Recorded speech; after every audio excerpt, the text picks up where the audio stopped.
Okay, folks, here we are again. I can't wait to have this conversation with my friend JB. He's such an interesting guy, and he comes from such an interesting background. We're gonna have a really good conversation, I think. But before we get started, we're gonna talk about some of our super sponsors. So first off, excuse me. First off, we have Russell Tinsley. He is on Instagram. He's as at Can't Make Knives, which is his maker page. And then he is also on Instagram at Oozle Finch Beers. That's OOZLE Finch Beers. At Oozle Finch, they make some of the most wild and outrageous out of the box flavored beers I've ever tasted in my life. Go to your local beer market. If they don't already carry them, talk to them about getting Oozle Finch in because they're gonna have no problem selling all the beers, but two, they're also really delicious beers. So go check them out. Oozle Finch Beers and Can't Make Knives. Next up, we have Dan Hubbs. He is on Instagram and TikTok at 66 Mountain Knives. He's a great guy. He's based out of, I believe, Wyoming. I feel like I messed that up for a long time, but he's based out of Wyoming. He is a part-time, or he's a maker on the side and a full-time farmer. And he's in the thick of harvesting, and they're doing. I'm not sure exactly what they're harvesting, but he's doing some really great work that is really superlative. I think he gets some really phenomenal finishes on his blades. He's making some really great Damascus. And when it comes to EDCs, which are everyday carry knives, especially for hunters, he makes some really great knives, and he's also getting into chef's knives. So go check him out. Again, he's 6'6". Those are the numbers, 6'6" Mountain Knives. All right, next up, we have Lawrence Lake. He is on Instagram and TikTok and online at Maritime Knife Supply, maritimeknifesupply.com. He's another wonderful guy. I'm thankful to have him as part of the knife maker community. He sponsors a lot of events. He does a lot to support the knife maker community. He even has a scholarship annually that he sponsors to New England School of Metalwork. He's based out of New Brunswick, Canada, over in Atlantic, Canada, which is the Atlantic side of Canada.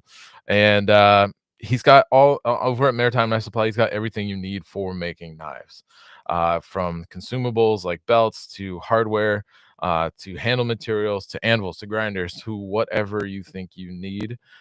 If you think you need it, he's probably got it. And if he doesn't happen to stock whatever it is you might be looking for, reach out to him and say, hey, I'm looking for this thing. I can't seem to find it on your website. If he doesn't carry it, he can work on getting it in. He has a lot of different, such a varied selection of items that he sells. So go check him out, maritimeknifesupply.com, and on Instagram, TikTok at Maritime Knife Supply. Next up, we have Gabe Fletcher. He's Anchorage Forge on Instagram, which is his maker page. He just won Best Damascus of Blade Show Atlanta this year, 2025. He also is a phenomenal brewer. He makes, again, some of the most talented beers, or he's one of the most talented brewers I've ever met. And he's just like insanely knowledgeable about beer and brewing and the chemistry and everything, and how all the different ingredients interact and play with each other. He makes some of the greatest beers I've ever tasted. His beer, A Deal with the Devil, has won best barley wine in the world multiple times over. If you go to your local beer market, hopefully they got the Anchorage Brewing beer, and if not, tell them to get it in, because again, it's another one they're going to sell with no problem, and you're gonna be very happy. I was gonna say not unhappy. You're gonna be very happy that you drink some of that beer. Again, it's some of the best beer, and he's doing all kinds of great beer and knife collaborations with makers, and he's still got a bunch coming down the alleyway, or down the pipeline. Alleyway. What alleyway? Anyways, okay. Lastly, we have Josh A. Weston. He's on Instagram. His personal Instagram is Josh A. Weston, or at Josh A. Weston, and he is also the owner of the Dragon Forge Experience. That's Dragon Forge EXP on Instagram, as well as I believe it's Black Flags I gotta look it up real quick. But anyways, they create these really incredible forging experiences for people at Renaissance festivals. Yeah, Black Flag Forge on Instagram is their new spot. He just got it set up and going in Myrtle Beach, South Carolina. Um, if you go online and check any of these out, if you've ever been interested in forging, but not necessarily interested or in a position to buy a bunch of equipment right off the bat, going to one of the several locations for the Dragon Forge experience or this Black Flags Forge, um, or Black Flag, I believe actually. Let me double check that again. Black Flag Forge, or sorry, the Black Flag Forge on Instagram. You can set yourself up with one of those forging experiences. Josh is a really great guy. He comes from a background of graphic design. He's a very talented all-around sculptor, artist, graphic designer, painter, drawer, forger. And so he's worth a follow on Instagram. Again, he's at Josh A. Weston, as well as at Dragon Forge EXP and at Black Flag, sorry, at the Black Flag Forge. Whew. All right. So my guest today is a buddy of mine, JB. I've been very fortunate to get to know him over the years. I think the first time I met him was in Sacramento at the Forge to Table event. I know that was the first time I met him. Actually, and I met him alongside Justin Stinson, who was our guest last month. Um, JB is a really talented guy. He comes from an incredibly varied background, which I'm really excited to get into with him. He has since I've started offering sharpening as a bit kind of like a part of my business. I've kind of leaned on him a little bit here and there, asking him questions and insights into the industry because he's been part of it for a lot longer than me. And I'm excited to get into some of that with you guys, for you guys today, so you can kind of get some more insight into that whole aspect of the knife making and knife service industry. So I'm going to pull him in actually right now, Mr. JB. He's also got really great hair. I'm always the first time I met you, you had these long old locks, and I was like, damn. Yeah. I'm already too late for it, but because I'm starting to thin up the top. But man, your hair looks good. I always tell people it's just, I don't take credit for it. It was a gift from my parents, and Sure. it was, it got pretty long. I've grown it long a few times, but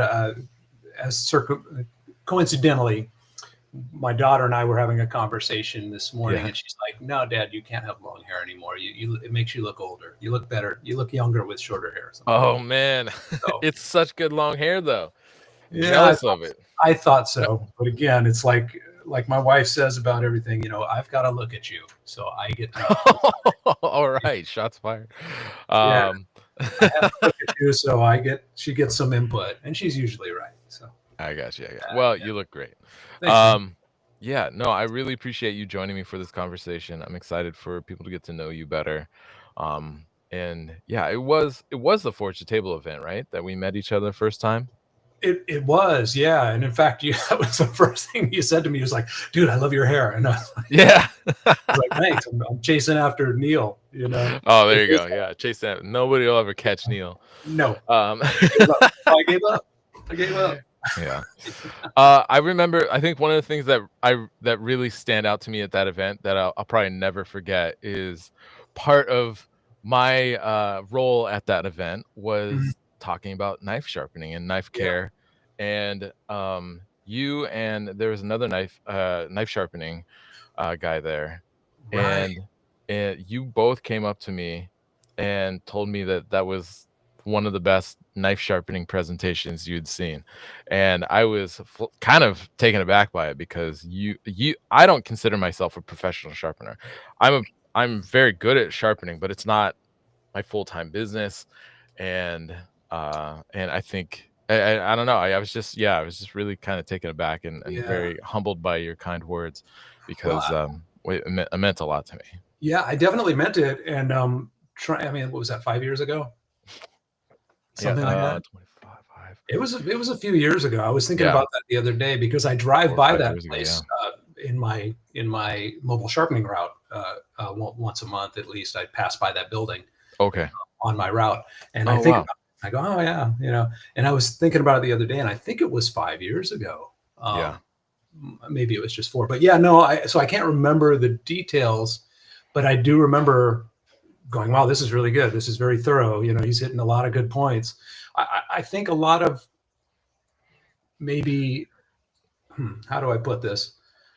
I hear you guys talk about this kind of thing on Knife Talk a lot, where people watch a YouTube video and they think they can do something, or Sure. they get a very, or there are people that get involved with something, and they do one, and then they start telling everybody They're a what's pro. up.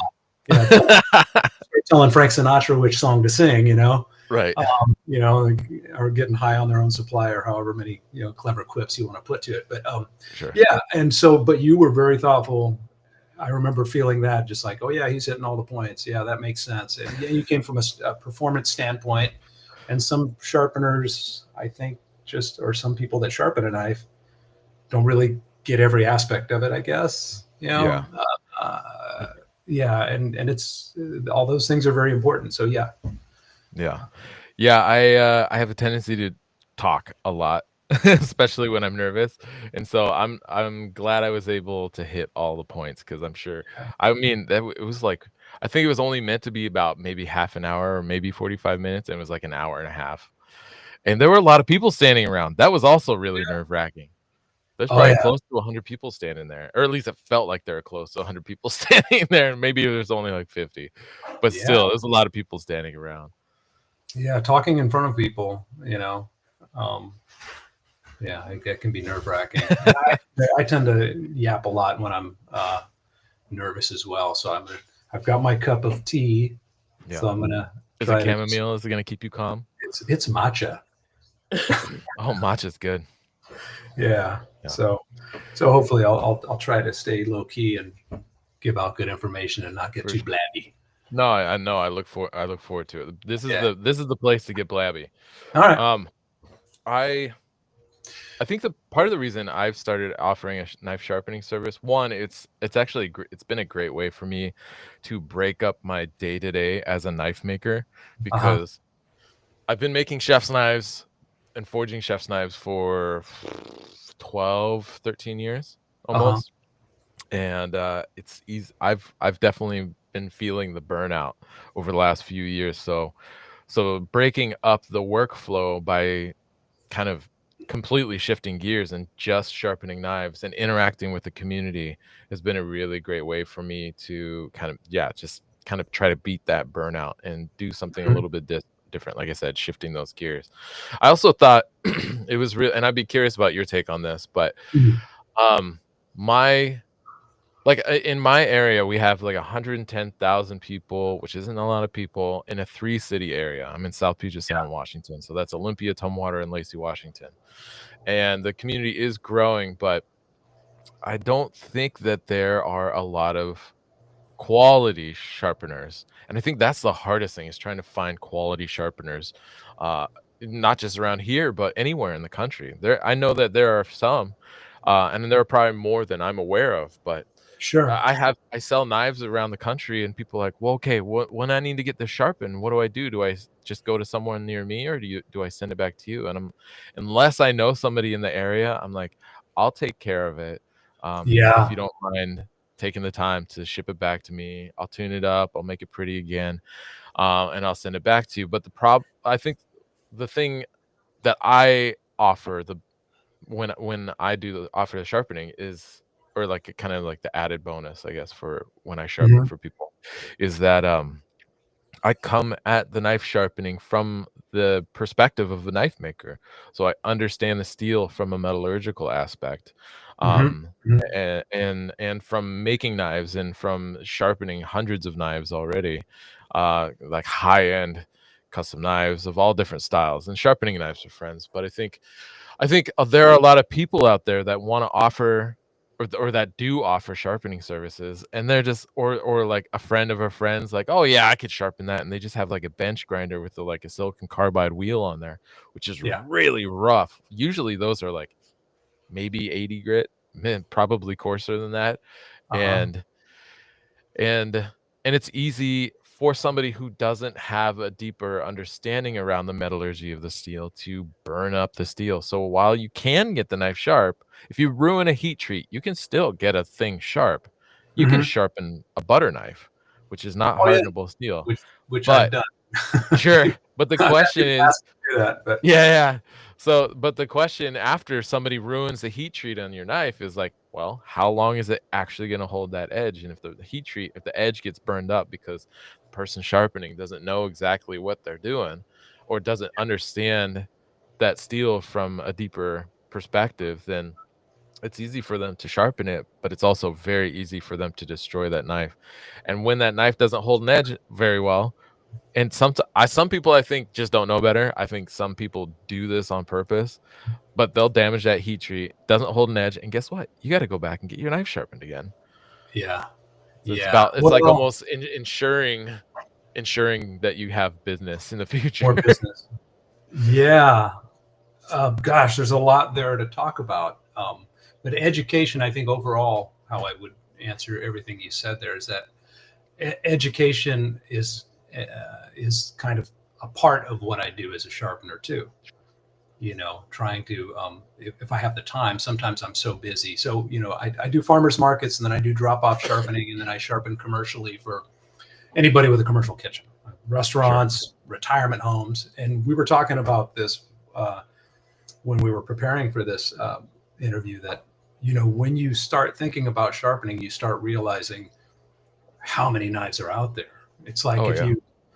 you dated a girl that drove a yellow Volkswagen Beetle, you start seeing yellow Volkswagen Beetles everywhere. Right. Once you start focusing on something, you start realizing how much there is out there. So anyway, but part of what I try to do when I talk to the retail customer is educate them. Like I have a video on my website on how to use the dressing rod. Oh nice. Because, for example, so many people come to me and they go, I use that sharpener and it just doesn't seem to work. And I go, okay, that's not a sharpener. I know a lot of people call it that, and I explain that it's a dressing rod and what it Yeah. does. And I go, as a matter of fact, if you go to my website, there's a video where I really explain it, the hows, the whys, Yeah. how it works, and your knife will stay sharper longer if you use that dressing rod. Right. Always or I'll say, there's 4 factors to knife sharpness, or maintaining your knife and keeping it sharp. It's first of all the quality of the knife and the quality of the steel, Sure. and then it's how you use it, how you use and maintain it, how you store it, Yep. and then how you sharpen it. Yep. So I try to explain all that, but education is important because some people have no idea that the steel is even heat treated. They think it's, Oh right. steel is steel. It's the thing. It's the same stuff that the refrigerator is made out of. Yeah, like, well, for example, the Which interview is with fair, Justin, honestly. Justin Unless was you talking about the first knife he made, and he goes, "Yeah, it was just mild steel, and I'm trying to, know. Right. or he said he didn't even try to harden it. He was just like, because he was just figuring it out. But Yeah. most people don't know, and they don't know a good knife from a bad knife, or consequently, but without going off on a tangent here, um, you'll get somebody once in a while who'll bring you a paring knife and a 4-inch petty, and they go, "Yeah, these are all my knives. I do everything with this." And you go, "Okay," and Yeah. that's okay if that works for you. That's For fine. sure. I try not to knife shame. Even if Oh yeah. it's No, some definitely not. cheap knife, but yeah, but education is a big part of it. Yeah, I kind of lost where we were going, but No, it's there's a, good. there's a lot to talk about. Yeah, Yeah. yeah, yeah.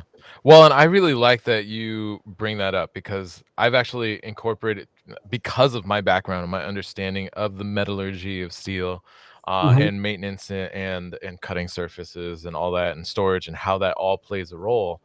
I Yeah. try to actually educate my customers as best as I possibly can. I used to offer like I would do the pickup drop off, and then it would be the pickup would be scheduled at a certain time, and I would go and hang out for like an hour to do a presentation. Unfortunately, just like timing wise with people's lives, very few people actually took me up on that. So I kind Yeah. of stopped doing that. Yeah. I think I would like to do those in the future, but I got to figure out a way to make it a lot more intentional and also at a time that maybe makes a bit more sense for people and their Uh-huh. schedules, and make it also like a wine, cheese, and charcuterie board kind of hangout kind of situation. Yeah. And Th- yeah, Yeah, go That's ahead. a really good idea, and I would point out to you that it's important to try all of those kind of ideas on any way to bring the public to being more aware of your services, first of all, Right. from a business standpoint, and Absolutely. um, because some people just don't know. I mean, I didn't really know about it when I started that it was even a legitimate business, and we'll get Sure. into maybe into the story of how I got into this world a little later. But yeah, but trying out different things like that from a business standpoint is a good idea because there's a lot of ways to generate awareness of your business, and I think that sounds like something I would have tried. Um, it might work in certain situations. It might work in other situations if you tweak it a Sure. little. Yeah, One yeah. one thing that I did that was kind of out of the box during COVID was, well, I had a locker in front of my house that people could drop off. It was, Oh, socially right. distant drop off, Yeah. And then another thing I did was some people were having block parties. They were having socially distant block parties where they were, Yeah. cocktails and they're just out on the lawn talking to each other. And I Right. did a few block parties where I just pulled up and, one group would come up at a time, give me their knives, and Dude, they're, that gives me goosebumps. oh, it was Yeah, go cool. ahead. It No, was well, cool. it's I mean, it's a great idea, and I actually when I was first considering doing offering sharpening as a business, Yeah. one of my thoughts was to be like treat it like the milkman. So basically, like either people have I set them up with a locker, they put their knives in it, I have a key to it, I go pick them up, sharpen them there, and drop, and then put them back Yeah. in the thing. Yeah. That seemed very time intensive. Um, I agree. the other one was for me to like coordinate with somebody in a neighbor. There are a lot of like fancy neighborhoods around, and so setting up with somebody from that neighborhood, if I know somebody from a particular neighborhood, say, hey, if you basically let me pull power off of your house, because I don't have the I guess the what is it, the fancy setup that you got. I can't think of the right Well, word right now. yeah. I just run a machine off the back of my truck. Right. Um, but if they set me up and let their neighbors know, I'll come show up and I'll be there for a few hours and I'll sharpen people's knives and we can make it an educational thing. Yeah. Um, Well, but yeah, it's so funny. I've never heard anybody else talk about doing kind of like those block parties, like show up. well, It is almost there reminds me of like Tupperware parties in a way. in a way, but and also, who else is doing it now? I just saw an Instagram post is Joseph, from Oh, Vivron. nice. Yeah, he just got his truck going, so Yeah, he's promoting a block party concept, and it's pretty cool. And Joseph, he does his marketing is top notch. I absolutely. probably don't promote mine as well, but We're talking about Vivrant, right? yeah. He's on So he's on if you Instagram think at about it, you Vivrant can. Adina. Yeah, yeah. If you think about it, if you, like you said, you got these maybe a fancier neighborhood that is used to having kind of, maybe they have their HOA meetings twice a Sure. year and they're already in that mode, and they maybe have what do they call that, that night out thing where Oh, sure. national night out. Okay. And if they're really into doing those, that would be a perfect neighborhood to target. And one person sets up a thing in front of their house. This is how it usually works on my block parties. And they've got wine and they got hors d'oeuvres, and the neighbors are all hanging out. And pretty soon, somebody's going home to get their garden tools and Sure. all their knives, and they usually turn out to be pretty profitable. Um, you Yeah. know. And then I would do raffles. Okay. For everybody who sharpens gets a ticket, and then I draw tickets. Maybe somebody gets a baseball hat, or they get a paring knife, or they get a peeler, or a Oh, T-shirt. wow. Okay. You kind of Yeah. make it a fun event. So Yeah. No, I yeah, think that's a good idea. there's all kinds of cool ideas of ways you can approach sharpening, For sure. but I have a way, my basic way of doing it, but I'm still open to block parties, but I don't promote them that much. But I probably should, Sure. because I have Um, the yeah, yeah, yeah. To go back to the education aspect of things, I think time. I used to listen to this podcast called I Love Marketing, and this guy had a company that was it was a carpet cleaning company. and Yeah. he was trying to, I can't remember what city he was in, but he was trying to build this company up. And his in was to provide as much information as possible to people about the carpet cleaning process and or floor cleaning process, Uh-huh. so that they could make an informed decision whether they went with him or not. He became a trusted resource for them, and so using some of that philosophy is part of why I did the education stuff, because it's easy to just tell people nothing and sharpen their knives, and or do a shitty job sharpening people's knives, and then hopefully they come back, and like after the knives perform well for a little bit, but then they come back every week.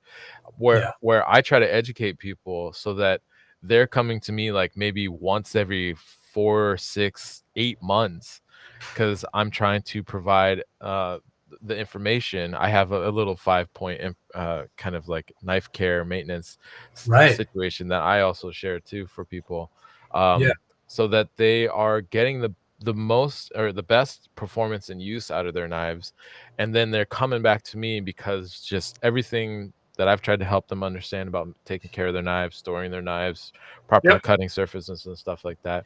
So the reason they're coming back to me is because they actually need their knives sharpened and not because of some sort of misuse.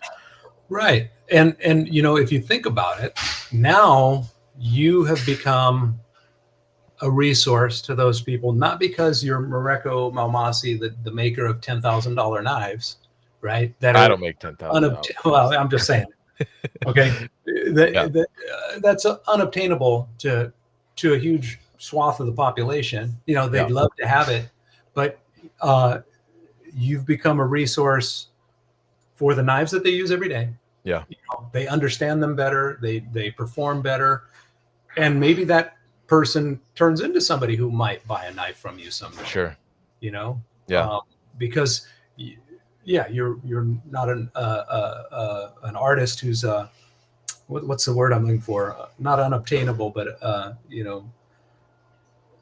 now you're kind of like a guy who provides a service to them, and you're almost yeah, like a friend, a right. community member, Yeah, so you yeah, become familiar to them, for sure. Yeah, so yeah, it can only be good for your knife making business, you for know. sure. Yeah. Yeah, my goal with that is really more than any, and I got this from the I Love Marketing podcast, is to develop a level of trust and rapport, so that whether they end up getting their knife sharpened by me or somebody else, Yeah. um, they have they have this level of education and understanding that not only will help them to better take care of their knives, whether they need them sharpened or not, but because also I've developed this minor level of trust and rapport with them versus other sharpeners or service Absolutely. providers, that Yeah. i- if they're also more likely to refer other people to me. And Oh I yeah. actually do this with Absolutely. my knives. Like people will come to me and they'll want a certain style of knife, or they'll want a certain type of grind, and I consider myself a pretty flexible and versatile knife maker, that can provide all kinds of different geometries and handle shapes and styles and stuff like that. But at the same time, people essentially want, or from time to time, people want a clone of somebody else's knife. And I'll be Mm, like, look, I know what's going on here. Like, I don't try necessarily to call them out, but I'm like, essentially, it sounds like you're wanting this style of knife. You should reach out to this maker for that, because right. that's very clearly their style. And it's kind of the same thing with the sharpening. It's like, you Yeah. can go to whoever you want. I'm trying to help you better understand how what I know and what other people might not know, so that you can make a better informed choice in regards to how you take care of your knife and where you take it to be sharpened. Yeah. And I think it's been nothing but net positive for me, because I do develop that, especially when I was doing the market and talking to people face to face. It's such a big difference from the pickup. Like for me, time wise, the pickup drop off is much more convenient, but Absolutely. I think doing the face to face is something I'm gonna step back into. Um, I just got to figure out when and how frequently. I think right now it'll probably still be like maybe like once a month or something like that. But just to have that FaceTime with people, to talk to them about knives and knife care, Yeah. because there is a massive misunderstanding of how to take care of knives. Not only from that comes from, marketing of knife companies trying to sell you on, their manufacturing process more than anything. A lot of marketing around knives, around their weight and around certain features or whatever. A lot of it is just them trying to sell their limitations of manufacturing as features. Sure. Um, and Sure. then there's also, just the misinformation that I know it comes from a good place, but gets passed down from family member to family member, whether it's from grandpa or uncle or whatever, or from friend to friend, or from chef to apprentice or whatever. And it's just, unfortunately, there's just a lot of bad information out there. Yeah, yeah, no, there really is. There's some that pop to mind for me are, when people go, well, it's got to be a full tang knife. That's I have Yeah. somebody just the other day. That was the latest one I've heard was, and I hear it all the time, but the most recent time I heard it, she said, yeah, my friend's a professional chef, and he said it has to be a full tang knife. And I go, okay, well, a lot of people, and I try not to put Yeah. anybody down. I just go, well, a lot of people feel that way, Sure. but let me give you an example. Yeah. The Japanese katanas, those are internal tang knives, and Yeah. their lives kind of depended on it. So it doesn't have to be full tang to be sturdy. For sure. And Well, and you're not chopping down a tree here. We're yeah, cutting through. exactly. And I was at Vivrant at Joseph's place in Minneapolis, and I did this like kind of meet and greet situation, and afterward I had my devil skull knife. That, if people aren't familiar with what I'm talking about, it's a knife I just finished in the last year, and I have pictures on my Instagram. But the guy was like, I don't see any mechanical fasteners. Like, is this concerning? And I think there's some misinformation that comes from marketing, but also like Forge and Fire maybe as well, thinking that you have to have a mechanical fastener. And so basically I went into a history lesson with the guy, and I was talking about, a Javanese Chris that some friends had gotten a hold of that was like 500 or 600 years old.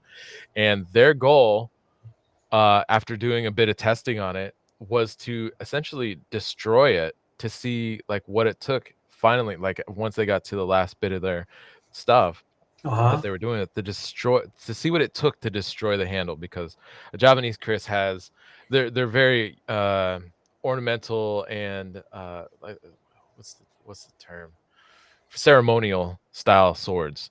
Okay.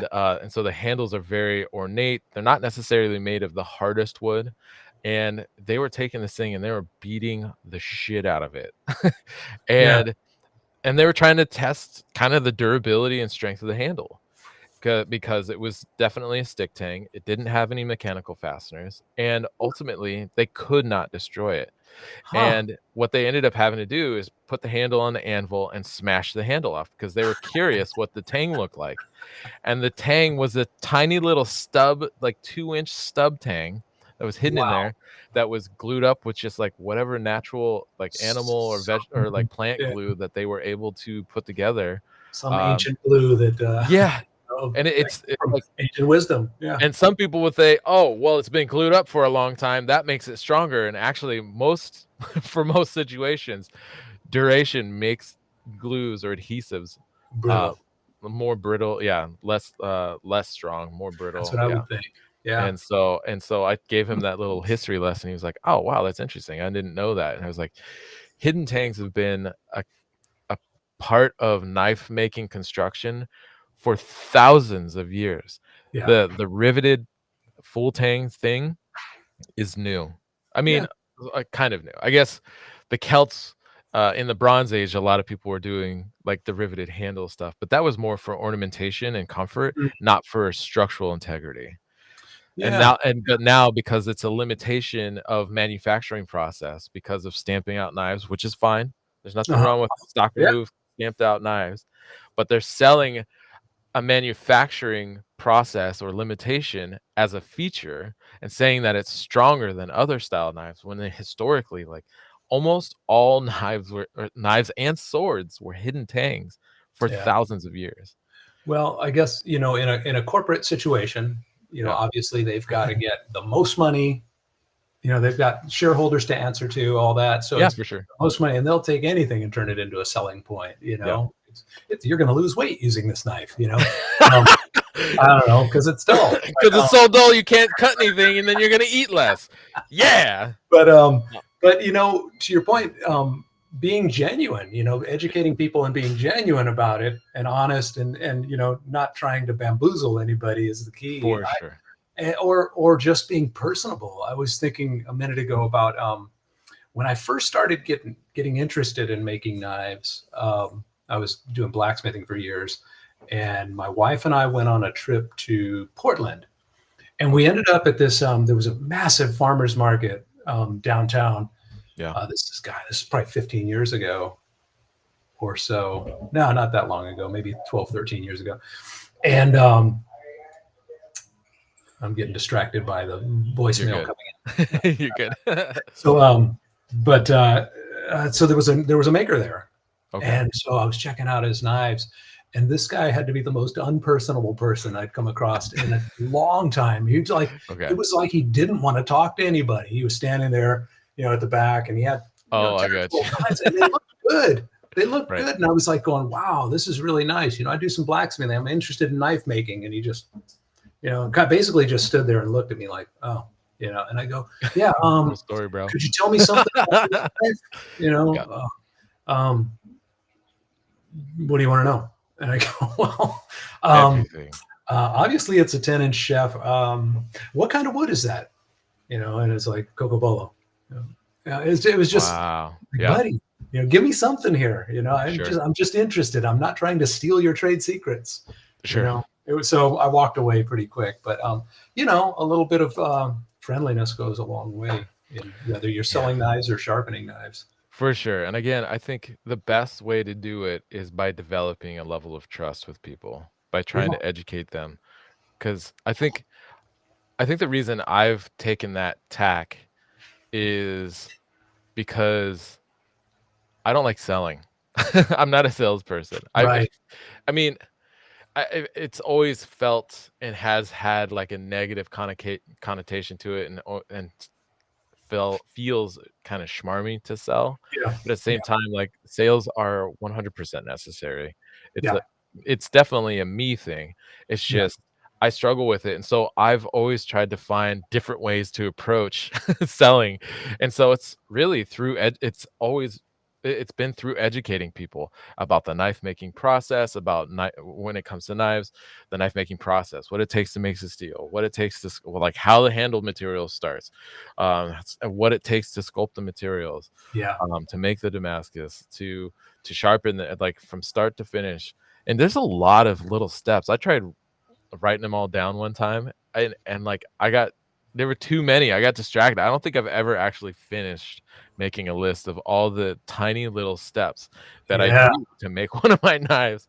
But it's the same thing with the knife sharpening. Again, is educating people the best you can with your understanding, so that you develop that level of trust. And again, whether they come back to you to have your knife sharpened, at least you have that rapport. So maybe they don't need a knife sharpened, but they're at a friend's house and their friend's like, "Oh, I need my knife sharpened." Be like, "Oh, I know a guy. He knows his stuff, and you should go and get your knife sharpened with them." Yeah. Well, and it's a balance. Sometimes less is more, but you want to educate people, but not give them too much information, because sometimes that creates a situation of uncertainty. Yeah, keeping it tight is crucial. But to that last bit there, I get a lot of people who will show up. Like I have one lady who comes and sharpens with me once or twice a year, and when she does, I know her daughter is coming to town, because her daughter's a professional who lives on the East Coast. Okay. Her daughter berated her over her knives, so no, she'll show up and I go, "Oh, your daughter's coming to visit." We laugh and she goes, "Yeah, she'll be here next Friday. I got to get these knives sharper. She's going to give me a bad time." And there's a lot of funny little social stories between couples, or one spouse is always the one who takes care of the knives, and the other one is like, "Can you believe what my husband did to this knife?" Sure. And I go, "Oh, well, sorry." Yeah. Or you get questions like, "Okay, can you settle this argument between me and my husband? Oh, yeah, sure. Can knives go in the dishwasher?" And I go, "I'm not going to go there. I'm not not getting in that fight between you two." Oh, I don't. I'll go there. I think it's hilarious. It cracks me up. And honestly, it's an educational opportunity for both of them. And again, it's about for me, it's about developing that trust and rapport.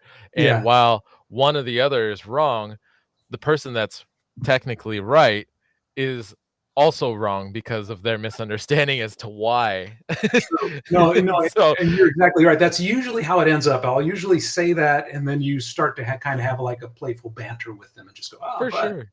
Yeah. and they, you get a little joke out of it, and then all of a sudden you've built a relationship, Yeah. with that customer, and that customer's coming back, and they're going to pass on your name, et cetera, et cetera. 100%. So yeah, it's pretty easy, Yeah. to build those relationships. Just be yourself and be honest and have some integrity. Hell yeah. And to sales, because I sell retail knives, and then I obviously yeah. try to sell my own knives. Right. I, if you're a knife maker, you're a salesperson, right? And if you're a knife sharpener, you've got to sell the sharpening. Yeah. Especially if you're doing commercial, you've got to go in the back door of the kitchen. Yep. And ask for the chef. And the first dozens of times I did it, it was nerve-wracking because you feel like you're walking into somebody's house. Yeah. And sometimes you're just like, who are you? Oh, but dude, I've definitely gotten that. Yeah, the truth be told, they are used to vendors coming in. Yeah. And hey, do you have a supplier for lobster or something or whatever? Anyway, and I learned something from my mentor that really worked like a charm at the beginning. And I don't do it so much anymore because I'm at a place where I'm not really out there selling commercial. Sure. And we could talk about that later. Yeah. He said, get yourself a knife roll, put 4 or 5 really decent, from a $30 knife to a $150 knife in there. Okay. 4 or 5 knives. Yeah. Wrap it up. You walk in with your bin and just walk in and ask for the chef. And he goes, and watch their eyes start dancing to your knife roll because they want to know what's in that knife roll. Sure. They want to know what you got. And they go, oh yeah, I sell knives too. Like I carry this one, I carry this one. I've got a whole truck full out there. And then they're like, oh, all of a sudden you're solving all kinds of problems for them all of a sudden. Sure. In some cases. Yeah. In my experience, and that the very first place I walked into like that, I walked up and the cook goes, oh, hey, I got that same knife roll. He goes, you cook? And I go, no, I'm a knife sharpener. And I sell knives. And he goes, you're a knife sharpener? Oh my God, wait here. I got to go get the chef. We've been waiting for you, Yeah. And, but, realistically, I found this was something that was explained to me, and it pretty much works out. You go into 10 places, you approach 10 places to get 1 or 2 clients. Sure. So, but they add up and they add up and they add up. And there's other ways to every cook you encounter, everybody in that kitchen, you give a card at some point, or you give them a $5 paring knife and a card. Right. Hey, here's my card. I even do it once a year at some of my places because that cook moves on somewhere else and they need the sharpener. They go, oh, I got your guy. This guy does a great job. Blah blah blah. Nice guy. Whatever. See that. I guess we're getting into building the business now, but yeah, that's been my experience with sales. And for retail knives. At the farmer's market, I tend to not have time to talk about it. But if somebody asks me, I'll kind of explain that. I'll go, hey, if you want to come back at the end of the market, I'll be happy to spend some time and show you anything you want. And a lot of times people go, no, that one right there, I'll take it. Okay. And then I try to tell them a little bit about it, sell them, get them on their way so I can get back to sharpening. For sure. But or I'll have a bargain bin out of closeout items that are, 25% off. And okay. People throw those at me, but I try to approach my sales from a very low pressure standpoint for the reasons that you said. I don't want to pressure anybody into it. Yeah. And, I just say, hey, this is what I've got. If you'd like to see some really nice Japanese stuff, I've got that too. Yeah. I've got knives that are $30. I've got knives that are 100. I've got knives that are 300 and on up. And then I've got some of my own personal stuff that's even a little bit more, but it's gorgeous. And then, let me see something. For sure. And once in a while, somebody will go, I'll take it. Yeah. they lay down, they lay down some cash. So yeah. No, that's good. Yeah. That's smart. We've jumped straight into it, and we're like 45 minutes in already. Time flies, right?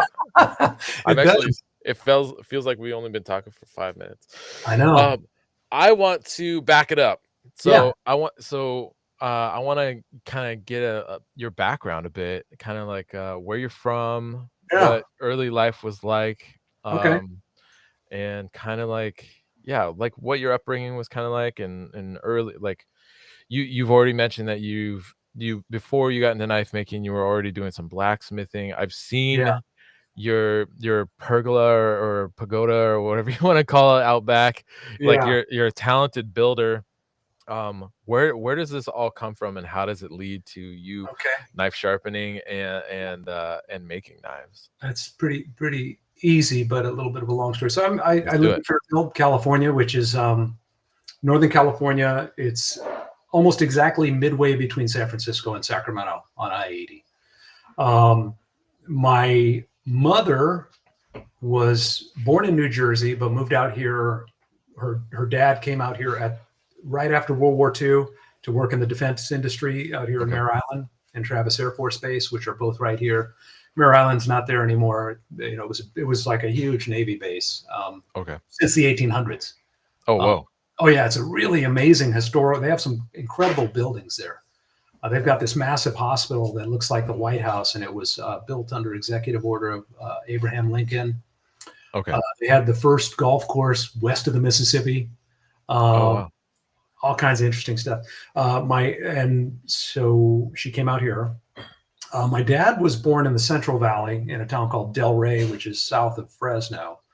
Okay. His father was born in Mexico, came here in probably I think in the late teens, if not earlier. Okay. It was probably earlier because he was a kid when they came here, and the whole family emigrated up here and worked in agriculture. Sure. So my dad grew up basically a migrant farm worker. Okay. Went into the Marine Corps in 1950 when he graduated high school. Fought in the Korean War. He was a tank commander. And I give you all this background. So he had eventually went into some businesses, had a gas station and an auto body shop. But my parents had 15 children. You know. Oh, And wow. That's I'm a the big 12th. family.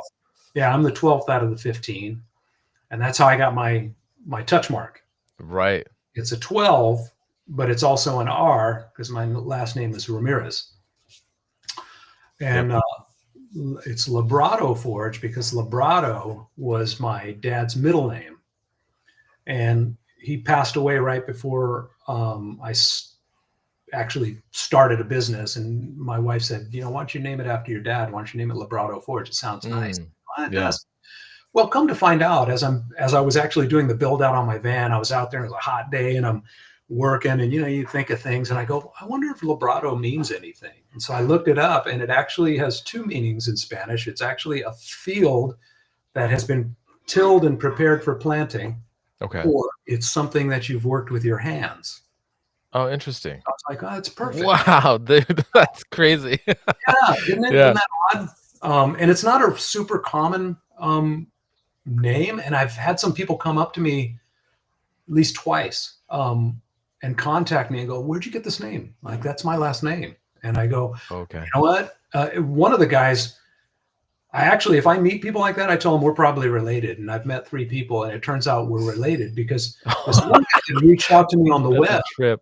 Yeah.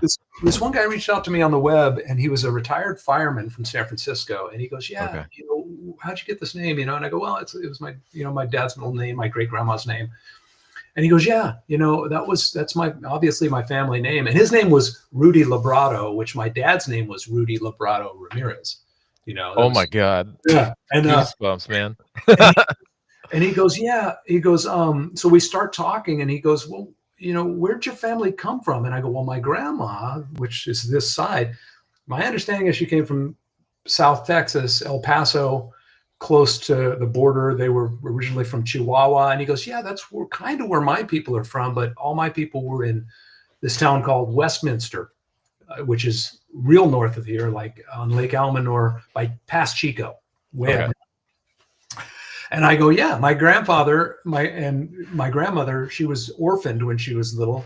I hope I'm not like No, going. you're great. No, I love this. My grandma, I told him, was orphaned. Her mother, her brother, and her dad all died. And she was Holy this like shit. in 1905 or something. And Oh she my was sent God. to live with cousins, other Librados in Westminster. And I go, so dude, we got to be related. And there was a lumber mill that they all worked in. And Yeah, that's, and then that's where she met my grandpa, and they got married and stuff. And I see. So that was your grandmother's maiden name.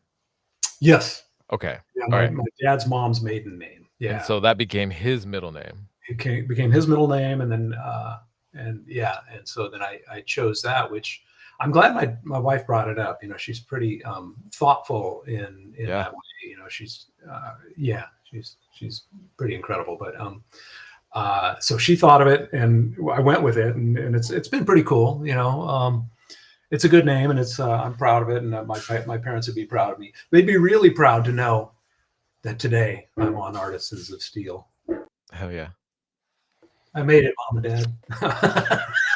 Yeah. Yeah. No, honestly, I do feel sometimes man, I wish they could see me doing this, and I wish they could see me doing that. I wish I could show them these knives that I'm making, stuff I've Oh, learned they're from seeing you. you. Yeah. Yeah. But so where were we? Yeah. So We're my just talking about parents, your upbringing. Yeah, your my upbringing. background. So being from that background, my dad was an extremely hard worker.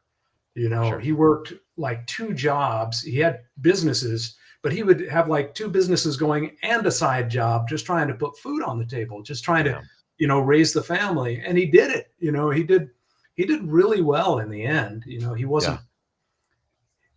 Well, I try to keep the focus, or that my father wasn't wealthy, but he was rich. Okay. And I'm not wealthy, but I feel very rich, Sure. through my friendships, my family, where I am in life, so, but anyway, he was a really hard worker, and consequently we were too. So growing up, we would, the older kids all worked at the gas station, like they had responsibilities there. They had to go there Sure. like before, some of them had to go there before school and like clean the shop and clean the islands. And Right. then, my oldest brother, Steve, as soon as he was 16, he was driving a tow truck. Okay. And by the time I came along, my dad sold the gas station when I was about 5 years old, and kind of just concentrated on the tow business for a while and the body shop. And then, so I was always like, you got to go to the shop and, sweep up and clean up things. And he kept us busy. And when I was younger, I thought he was just a tyrant, I thought he was a tyrant, but I've come to understand, and I wish he was here to ask, because I'm 100% sure that I'm correct, that he was keeping us out of trouble. He didn't have time to watch us all. So we would do that. He would have us, we had this piece of property out in the country that he bought from his dad, part of the old ranch that they lived on, because they had bought a ranch here in the 40s and moved here, and that's how my parents met. But Sure. He bought this piece of property, and it was always my parents' dream to build a house on it, and they eventually did. But for years, for like most of my upbringing, we were up there damn near every Saturday and Sunday. It's like, okay, we got to move these rocks from here over here. You were a rock farmer. Okay, we got to dig this big old trench over here for an electric line. And it was like, it was nonstop. And I was angry and frustrated about it when I was young, but consequently, and I can hear my mom saying it. She's like, yeah, but you're learning how to work, and I'm not afraid to do anything. So, I'll jump in and do it, like that, like we talked about the veranda. That was a massive project. That was like a 3-year project. It's fucking beautiful, man. But I learned a lot from my dad about, about working with your hands, about doing a lot of things for yourself, about putting in long hours, about, being a good husband, being a good father, being a good brother, taking care of each other, because we have pretty strong family bonds. Right. And I learned it, and I even learned a lot from my older brothers and sisters too, because they were in a lot of ways surrogate parents, because having so many kids, you can't, or have so many siblings, you can't always get mom or dad's attention, Right. So there were a lot of things you just learned. I learned a lot of stuff from my parents, like diplomacy. Oh yeah. I can get along with almost anybody because I was raised getting along with so many personalities and understanding that you don't always get your way. You're Right. not always going to get a happy birthday or a birthday party or a big show, or they may or may not show up to your graduation because they're busy.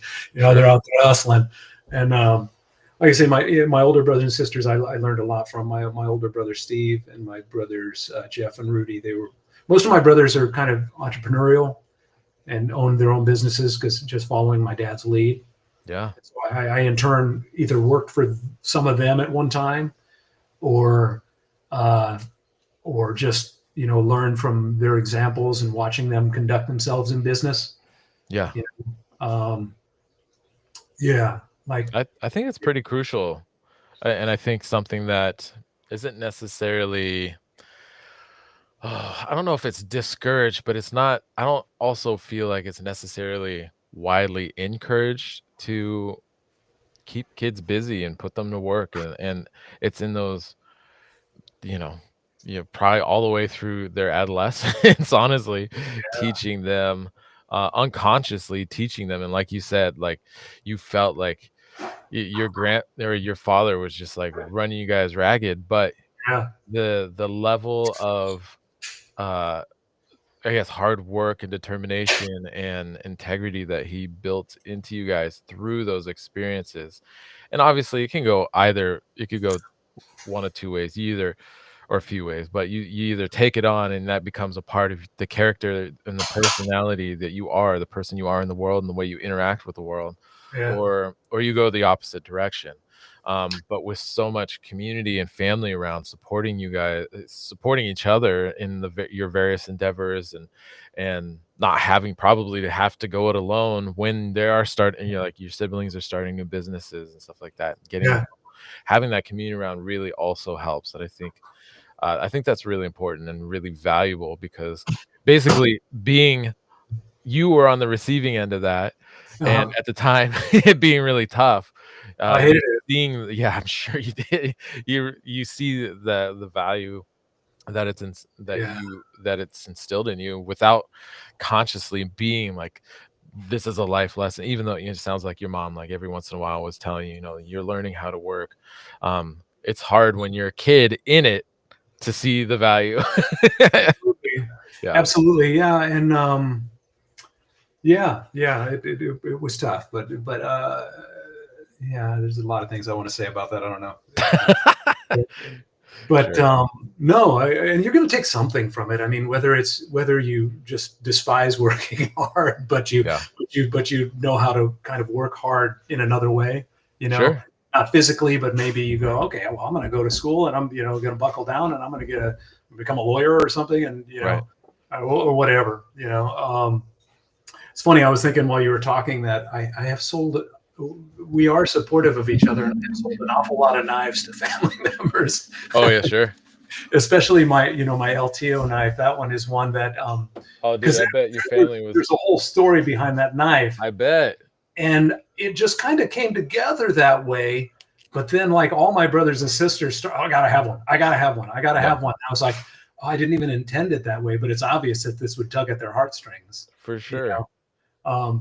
because that knife. I'll tell you how that knife came about. Actually, was Yeah, let's hear it. uh, there was a few things that happened. The first time I got an idea to do something like that, I had seen the G Carta and I really liked it. And I really liked the Mexican blanket. And I was like, oh, that's really cool. I'll have to get some of that and use it on a knife. Yeah. And then I saw it was like a little Hunter or something, or a Skinner by a guy named Grit City Knives. Okay. And it had a little bit of it up front, and it had like some micarta on the back. So it was a 2-piece handle. Right. I was like, wow, that looks great together, And so I kind of reversed it. And then I started thinking about it. And the Mexican blanket, okay, so my dad's obviously Mexican. Right. And he had a bunch of uncles. Okay. And I have like over 70 nieces and nephews, right? Right. And So so, you're an uncle as well, to say the well, yeah, least. oh yeah, yeah, yeah. So it got me to thinking about, my heritage, I guess, right? Mhm. And it's Mexican blanket, because that was the kind of stuff we had in our house. We had Mexican blankets and stuff, and Yeah. my dad was very proud of his heritage, and so I started thinking about it. I started thinking about my dad's uncle Jesse. So he had a bunch of uncles, but Uncle Jesse was this really mysterious guy. Okay. He was a World War II veteran. He served over in the Pacific, and I would always hear these stories about him when I was growing up, Yeah. about how after the war, he was kind of a drifter, and Okay. he would drift from either my grandparents' ranch out here in Suisun Valley, or in Sacramento, where he had some brothers and sisters, or back down to Del Rey. And they said he would just kind of show up, Oh, and interesting. he always dressed the same way. He had a long ponytail, even like in the 50s. Yeah. He never cut his hair after World War II, and he was kind of a small guy, but they said he was absolutely fearless. Oh, You know, wow.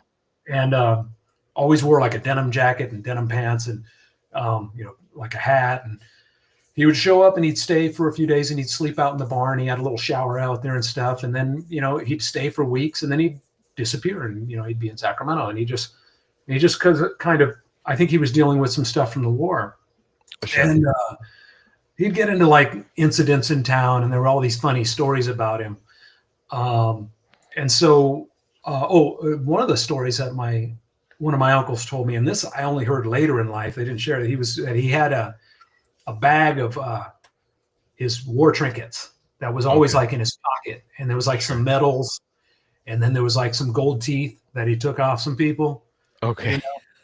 stuff like that. And he would Yeah. tell his nephews these war stories, Yeah. you know. And but he was just a really fascinating guy. He liked to drink, and the police would bring him home sometimes, or bring him over to my dad's gas station in the 50s, and like, hey, after my dad first got his gas station, this guy? Oh, funny. You go, yeah, and it's Jesse James, my name's Jesse James Ramirez, and you can't arrest me. Okay. And they go, get in the car, And so anyway, he was just a character. So I dedicated it to him, in the idea of that, Mm. and it's the LTO, because uncles are very special. They're like your dad, but Yeah. they're not. They can be a bad influence. They can get away with Sure. like telling you the good stuff, or telling you the dirty joke, or Yeah. getting you into a little bit of mischief that your dad would never do. Yeah. So that was what that was about. And so my older brothers and sisters were just like, oh my God, I got Uncle Jesse. I got to have one, Yeah. So, and then the other part of that was, I work with Justin a lot, just Running Man Forge. And Yeah. he's been a huge mentor, he's half my age, but he's definitely my mentor in a lot of ways. Dude, he's inspirational for sure. Oh, he's so helpful. He I'm a gives me fan. a lot of help, and I try to help him where I can. We have a lot of fun together.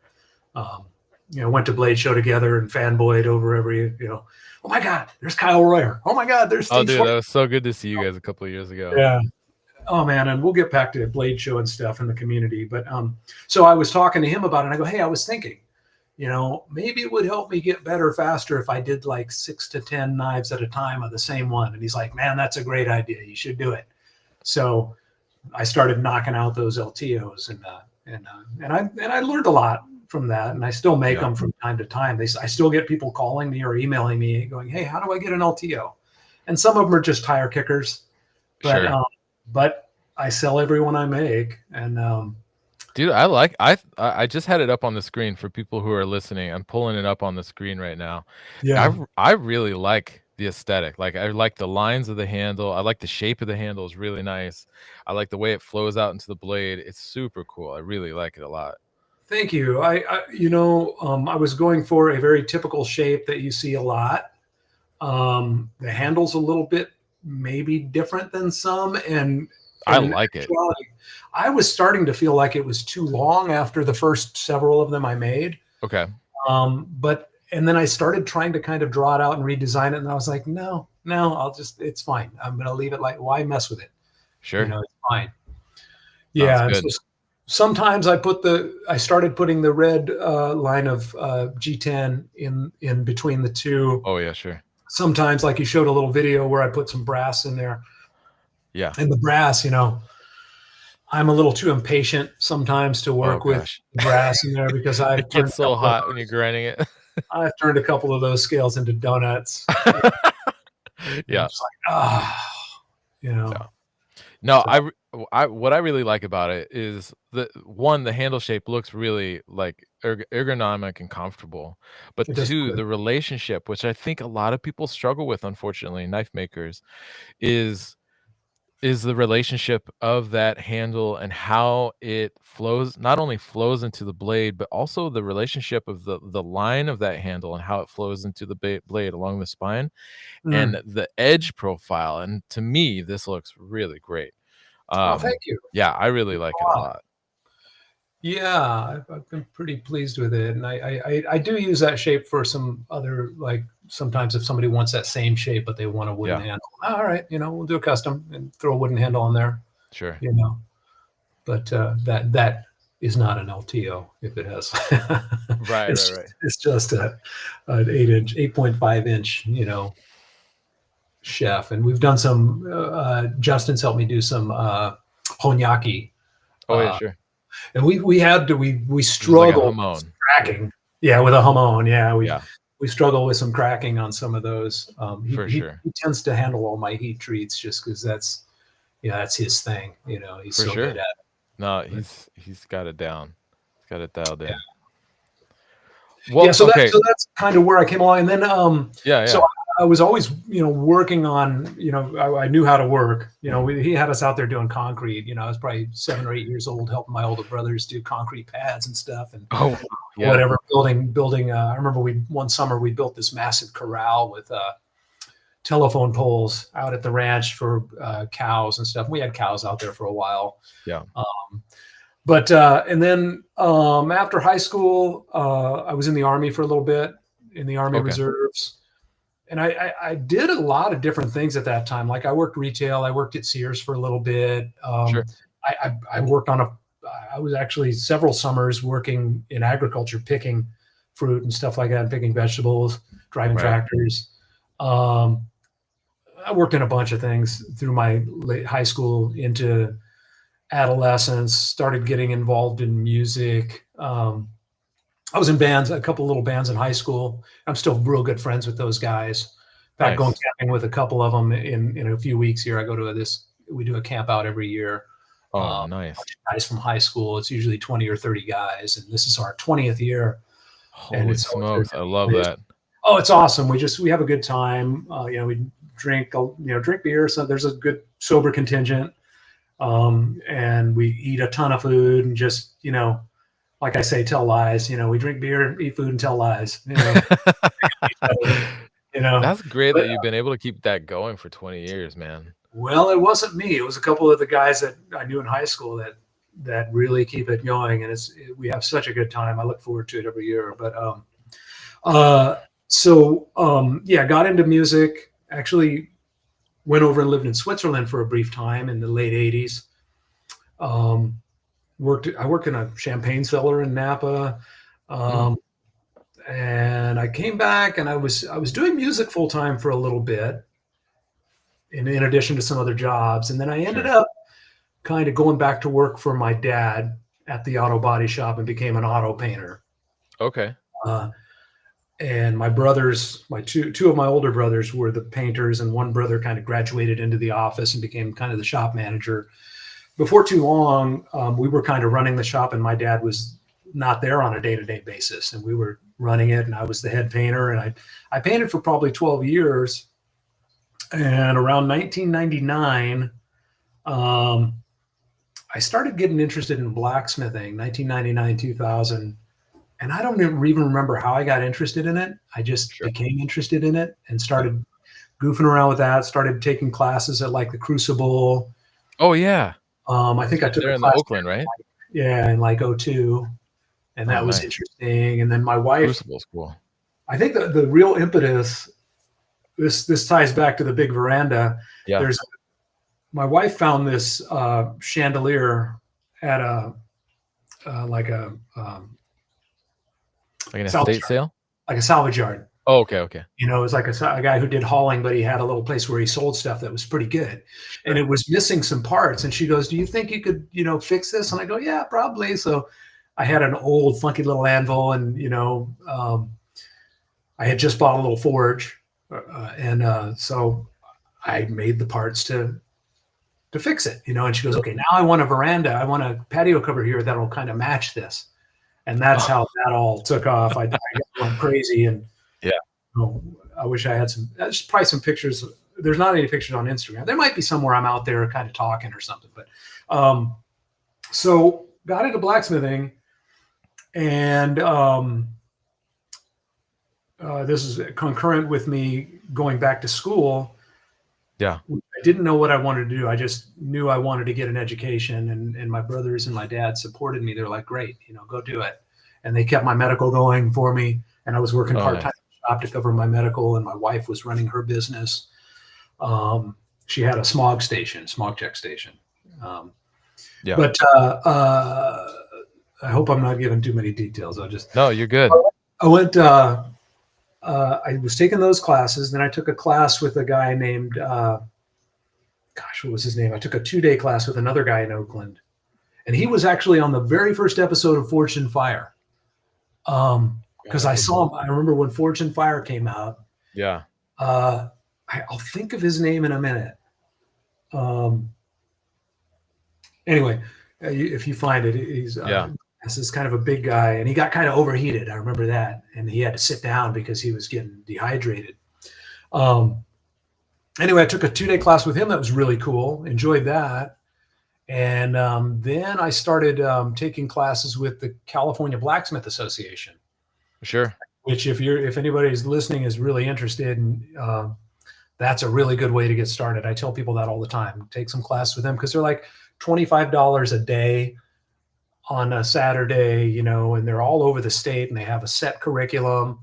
Most of the instructors are really cool. I studied with a guy named Herb Upham in Sebastopol, and he was such a nice guy, so giving, so patient, and he actually unfortunately passed away a couple of years ago, but he was a really nice guy. And the blacksmithing community, very much like the bladesmithing community, they're just, they just want to see you succeed. They all share their knowledge.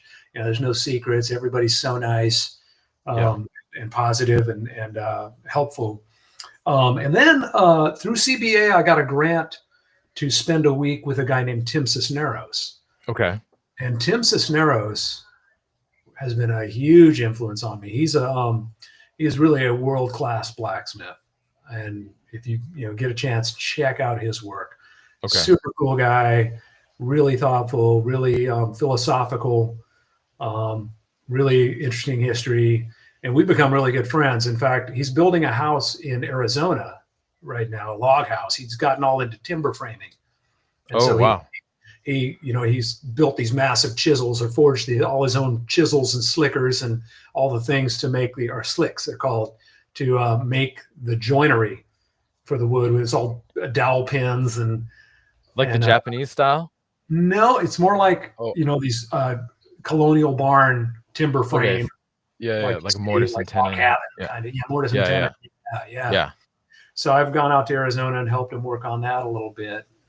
This is like his calling in life, and he's milling his own wood with these guys down in Half Moon Bay. Holy smoke! Yeah. And then check out Tim Cisneros. I think he's Forge Works or The Forge Works on Instagram.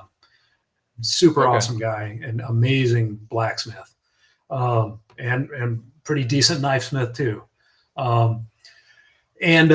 So where I really dove into knives, I was actually getting ready to invest in a really big power hammer, which would have been a huge mistake in my yard. Oh, okay. I was going to buy a Samac or something. And then, because I had met this guy, Andy, who's now become a really good friend. And he was a butcher. He was an MBA, but he's also a butcher by passion. Right. Yeah. He makes incredible sausage and all these other products. And I met him through another friend, and I wanted me and my brother-in-law and my sister and my wife wanted to slaughter a pig with him and harvest it. and he helped us through that and helped us do it. And he had some cleavers, and he goes, "Yeah, I like these, but I'd like a bigger one." And I go, "You know what? I could probably make you one." And he goes, "You think so?" And I go, "Yeah, I could probably do it." And so with Herb's help with the CBA, I made a cleaver, and it was nice, but it was maybe a little too thin. Right. This is again me not understanding what it was supposed to be, and I put a concave, a hologram edge on it. Yeah, and so he used it, and he's like, "Hey, man, it got kind of fucked up, when I used it." And I was like, oh. Which is kind of the opposite of what you want. I did a little research finally that I should have done. I wasn't really internet savvy. It was like around probably like 02 or 03 or something like that, and okay, yeah, fuck that up. Well, let's fix it, And so we, it was thick enough that I could take it back just a little bit and put a proper edge on it. So, and that whole thing turned into my Suisun Valley cleavers that I do, which are, I make them out of tractor discs, which is generally 1065. I make them real thick. They're about 3/16 thick at the spine. And the walnut comes from my sister's ranch, my sister and her family, which is the Glasshoff family, which has been around here for 150 years. It's like a sort of a semi-famous. They were like early pioneers, and so people know the Glasshoff Ranch, and so it's wood from the Glasshoff Ranch. And then I made a presentation case that is made out of old fruit lug boxes, so it's got this whole the steel comes from the plows, the wood comes from the walnut trees from the ranch that were 100 years old. The presentation box comes from the old fruit boxes that they used to use that they don't use anymore. It's all grapes out here. Dude, it's so cool. Yeah, it was. I don't know if you have that on there anywhere. It should be in there somewhere. But so then I was, like I said, I was looking at getting a big power hammer, and then I actually found a 25-pound power hammer. That's more of a custom, but they look like that. Yeah. Okay. Yeah, they're generally a little bit bigger, but that's lengthwise. Well, yeah, I was making 3 sizes for a while, and the big ones were just monsters, And so now I prefer to make this style. It feels better in the hand. The weight feels better. It's plenty thick. It just feels more usable. So I pretty much only make that size now. I'll dig around, see if I can find the other one.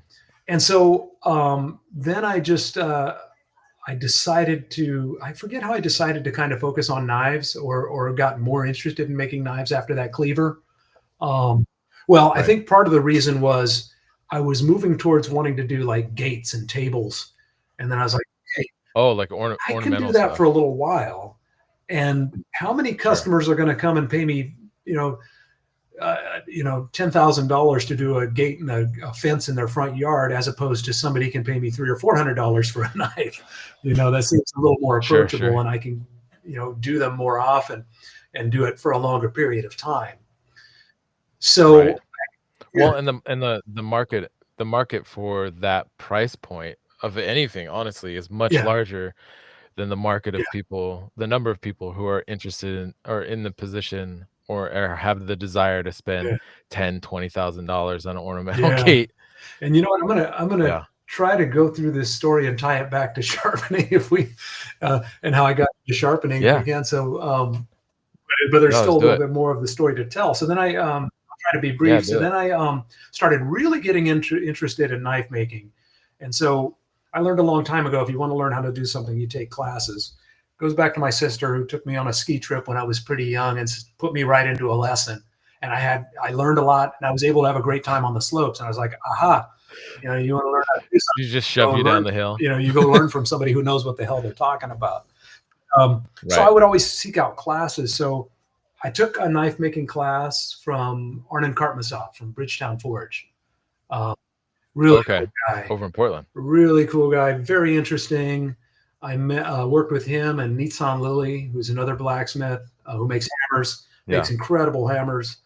Then I took another class from them. The first class was a chef knife class. Really cool knife that we did. The second, there you go. That's Suisun Valley cleaver there. And that's the presentation box. My handles, that's an early one, and the handles are a lot more sculpted now. Little Sure. that was real basic, but it's a cleaver. A lot of cleavers look like I like that. that box. Yeah, I don't really do them anymore because I was just like, they're hard. It's harder to get the boxes, and it's a lot of work. Make the Sure. box. You have to disassemble the fruit box. You got to plane them all down. Half of it has to be thrown away because it's warped. And then, Right. what's left, you kind of put together a box, and it takes a couple hours, and it's like, it was cool. And the inside of the box is there's an inscription on the inside of the box, and there's room for like a dedication, or some people buy them for somebody for their their retirement or whatever. Yeah. And I've sold a lot of those. I've probably done over 60 of those. Yeah. Oh, nice. But so yeah, Arnon Kartmasov, and then I was looking at taking classes from Murray Carter. I bought a couple of his books, and I talked to him a couple of times, and I was really intrigued by the Japanese knives. Have always been into Japanese aesthetic and Japanese movies and Japanese art and Japanese culture and Japanese food.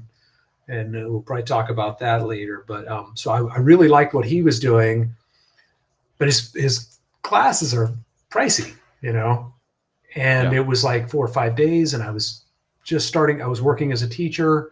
I went through and became a special ed teacher, and it was not a possibility. However, I was always looking at his course of study, and he had a sharpening course that was 4 or 5 days. I was already watching his videos and learning how to sharpen, and they were really good YouTube videos. And I even bought one of his DVDs, and that's how I learned really how to sharpen. Also from Arnon, he taught me a little bit about sharpening. So I started, messing around, sharpening my own knives, sharpening family knives. Like, hey, bring me your knives. I want to learn how to do this. That's a great way to start. The thing was, on his course description, it was like a 4-day course, and it was like, I want to say it was like $3,000, and I was like, oh, Oh, wow. Yeah. But I knew I could learn a lot. But at the end of the course description, it said, at the end of this course, you'll have enough knowledge to start a successful sharpening business. And I thought, that's preposterous.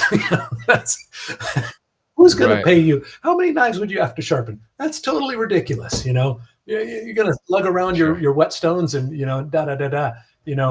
and so I kind of put that out of my mind, but I was still learning how to sharpen.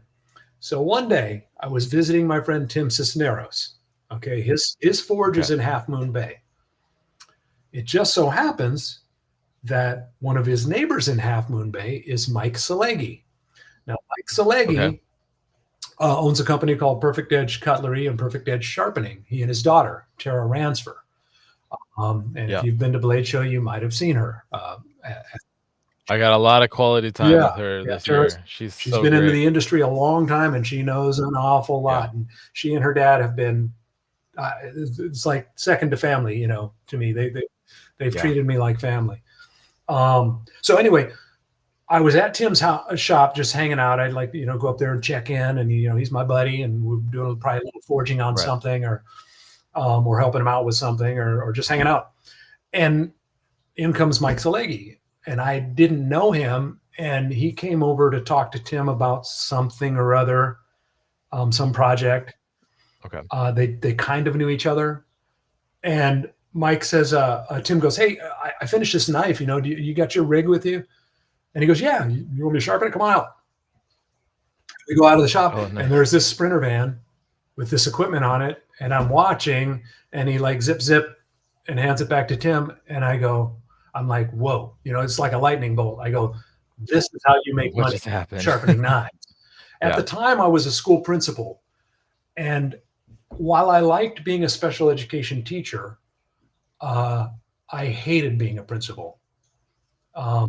It just did not work for me for a lot of reasons, and I won't go into all that.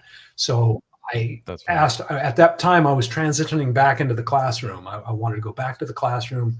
Didn't want any of this administrative thing. It was a ton more money, but it was not worth it. And I'm always looking down the road, and I saw that. And so I asked Mike, I said, I go, so you do this for a living? It seems like a dumb question now. And he goes, yeah. And I go, do you make a lot of money doing this? He goes, I make a ton of money. And I go, really? And he goes, yeah. He says, I've got 4 trucks and they average $200,000 a year per truck. And I'm like, you're kidding. Whew. And he goes, no, he's in the Bay Area and he's been doing it 30 years. He's built a business. Yeah. Yeah. Well, it's a large customer base there, obviously. Yeah. But still, you got to take the time to build it. He is a force to be reckoned with. He's a very impressive guy. Even at 77, he still will, out sharpen me. The kind of numbers he puts up at a farmer's market, I can only dream about being able to meet that demand, being able to sharpen that fast. Yeah. Let alone have the customer base. But anyway, so he hands me his card and he goes, "Come hang out if you want to know about it. Where do you live?" And I said, "In Fairfield." And he goes, "I don't have anybody out that way." Okay. So I'm starting to think it's like a franchise, and so I go and I hang out with him a few times and I see what he does and I start learning from him. And I say, is this like a franchise? Well, first of all, I tell my wife about it. This guy's got this machine and I think, this could be a thing. And she's going, "Are you out of your mind? What does he charge?" And it's like, it's like $6 a knife for the basic knife. And then it's up from there by the length and yada, yada. And he does scissors and he does garden tools. And she goes, "You're out of your mind," and she's laughing at me, about it. And sure. So I start hanging out with him. Which is completely fair. Totally fair. It makes sense. I thought it was ridiculous too, until I saw what he was doing. And I kind of saw that this is possible. And so I started hanging out with him, asking him a lot of questions. He goes, "No, it's not a franchise. I build this machine. I'll sell you the machine. I'll teach you how to set it up. I'll teach you how to sell to people. If you want to buy knives and sell knives to people, I'll sell you those.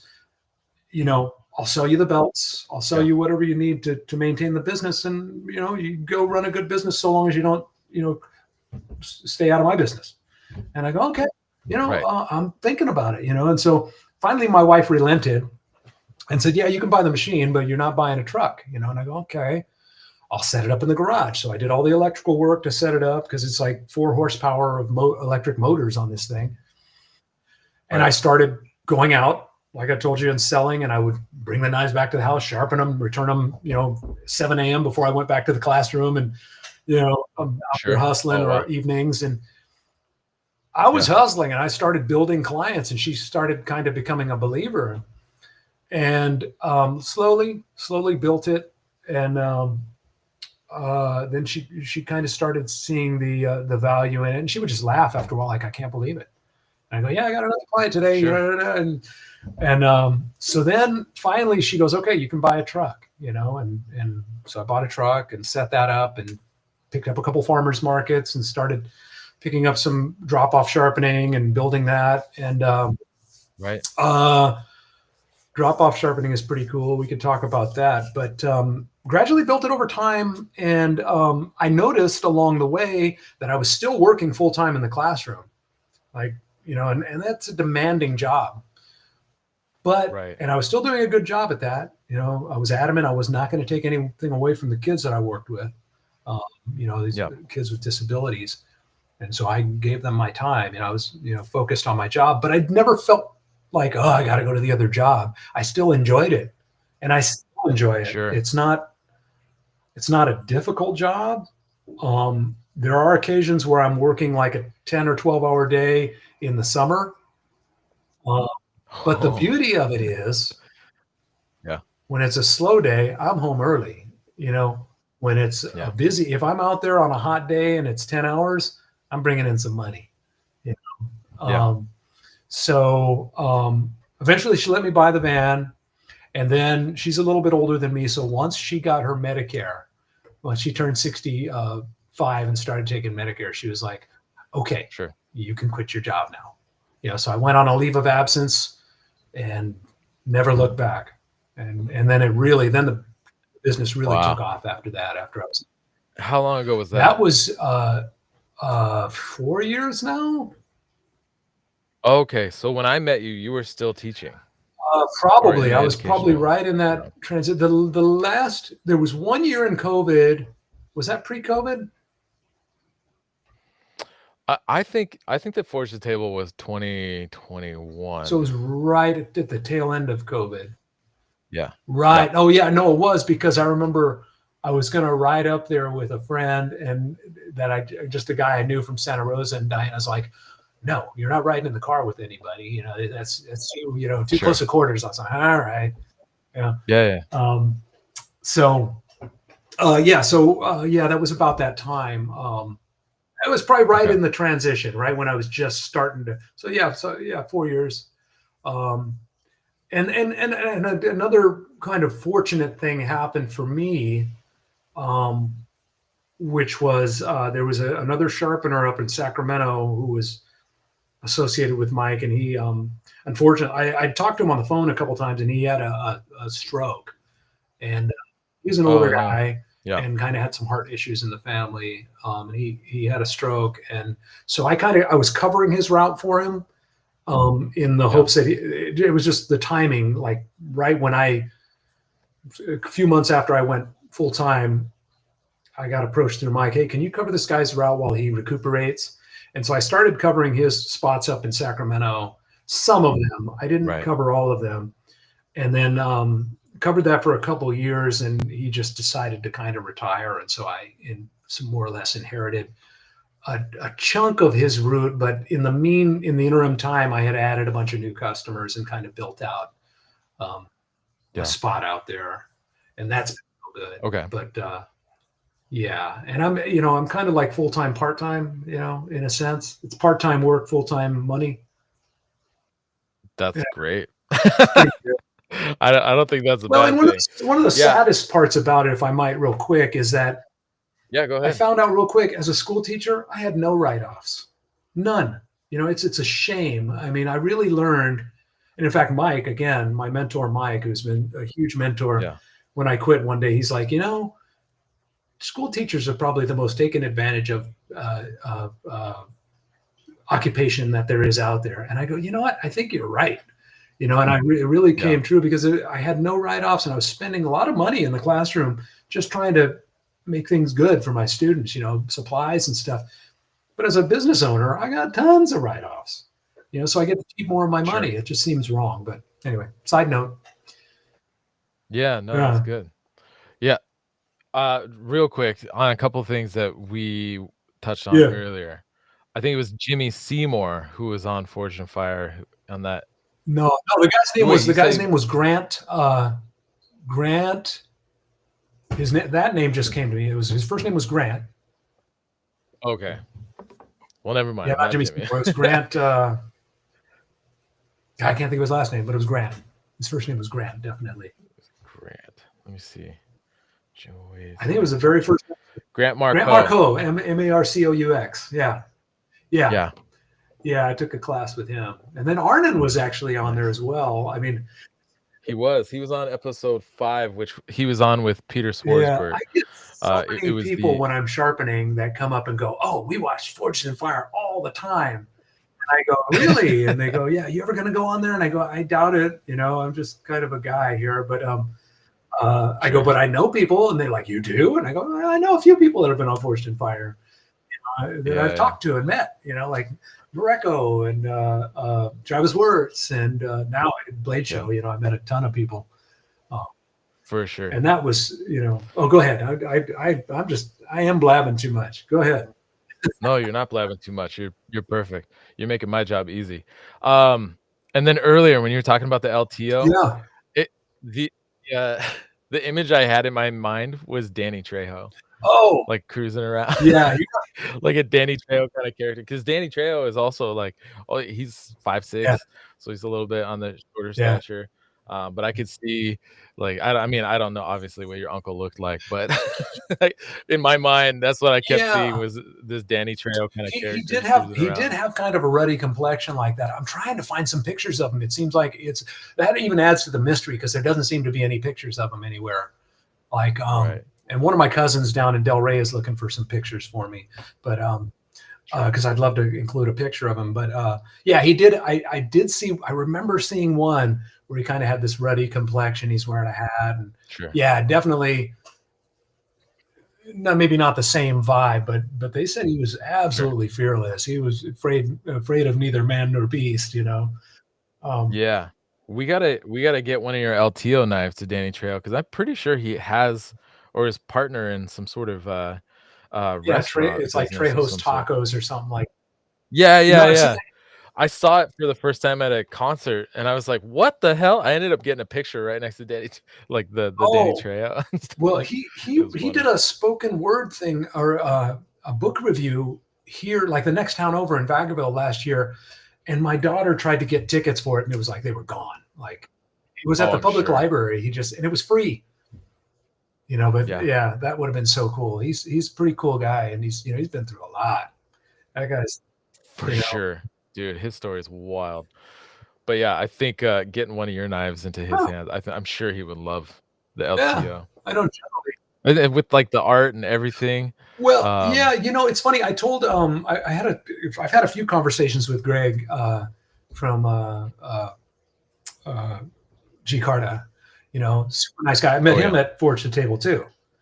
There with yeah, Greg Hansen. y- uh, yeah, with his dog. Oh Trying to think of the yeah, dog's name I because I can't love dogs. I can't remember the dog's name It's either. It's super cute dog though.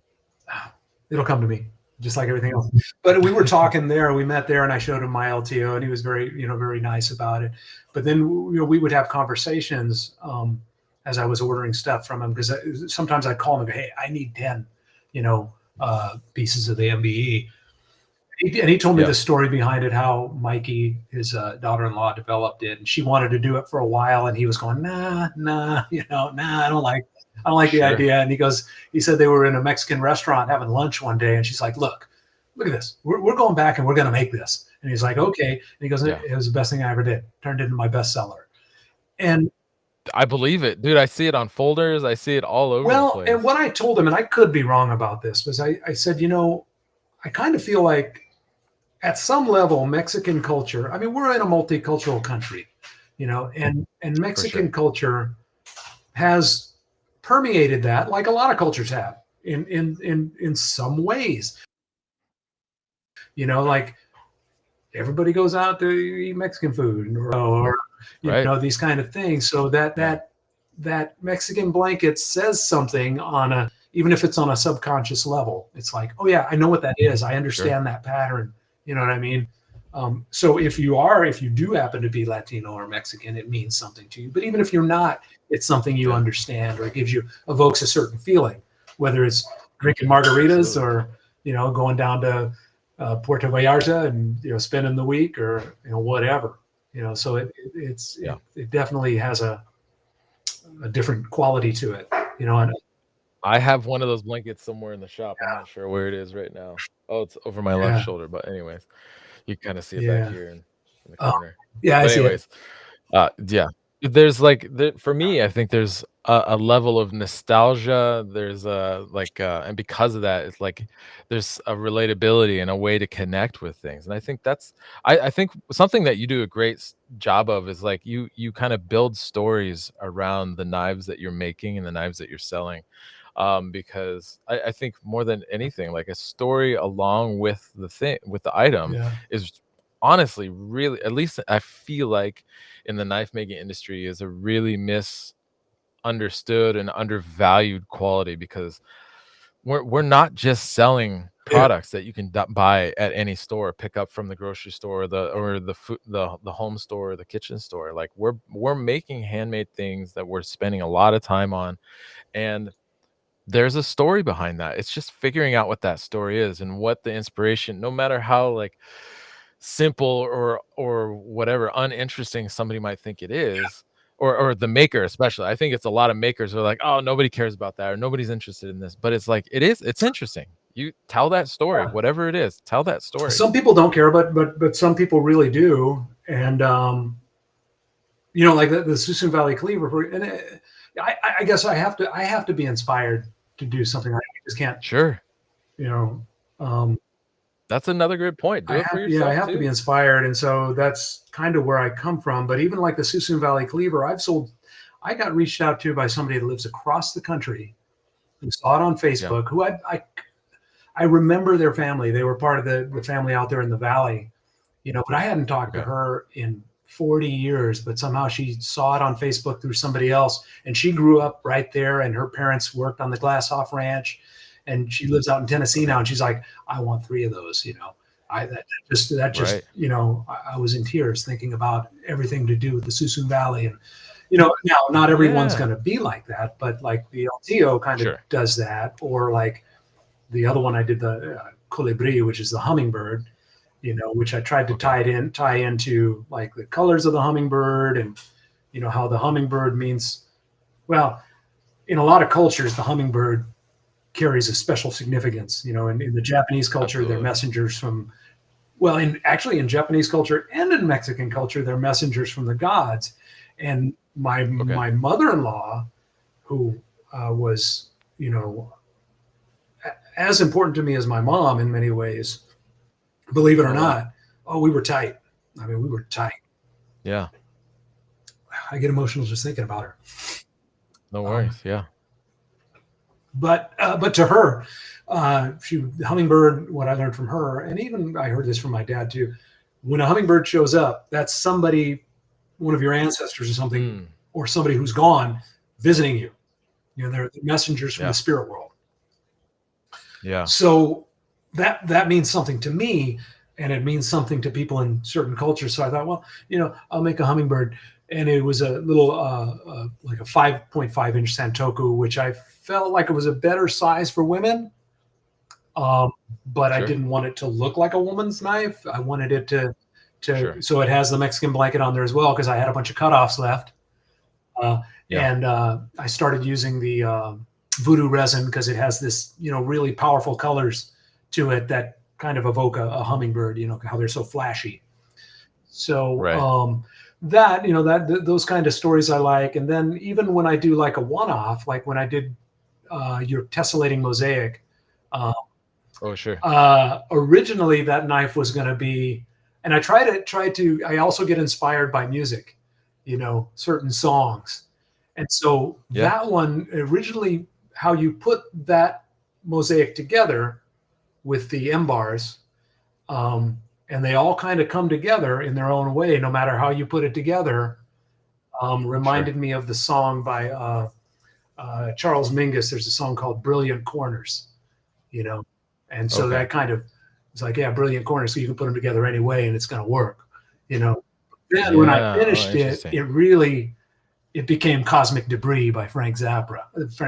'Cause, Oh, yeah, yeah, sure. this is more Cosmic Debris than really. Oh, that's so interesting. So it's like almost like the making that knife had like a soundtrack In to a it. sense, yeah, in a sense. Or it was like, I kind of, it just, the song popped into my head. And that doesn't happen all the time, but Yeah. sometimes my knives are named after songs or things like that. Or Sure. if I they, think that's great. if I get inspired in that way, which isn't all the time. Yeah. Not every knife has a name. And I, truth be told, I felt a little bit maybe fraudulent naming my knives. Like, okay, you don't have no business naming who you are. Oh, I think it's a great idea. I mean, you see Jeff Fader.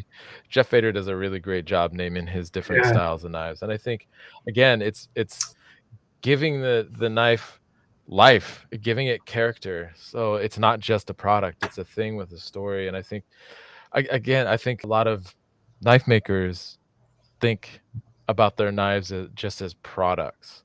Um, yeah, but and they want to get that product into everybody's hands. And that's I guess maybe yeah, that's the other thing that people are kind of really mistake is like they think they want to get their knives in everybody's hand. And honestly, I'm guilty of it too. I was like, everybody should have my knife.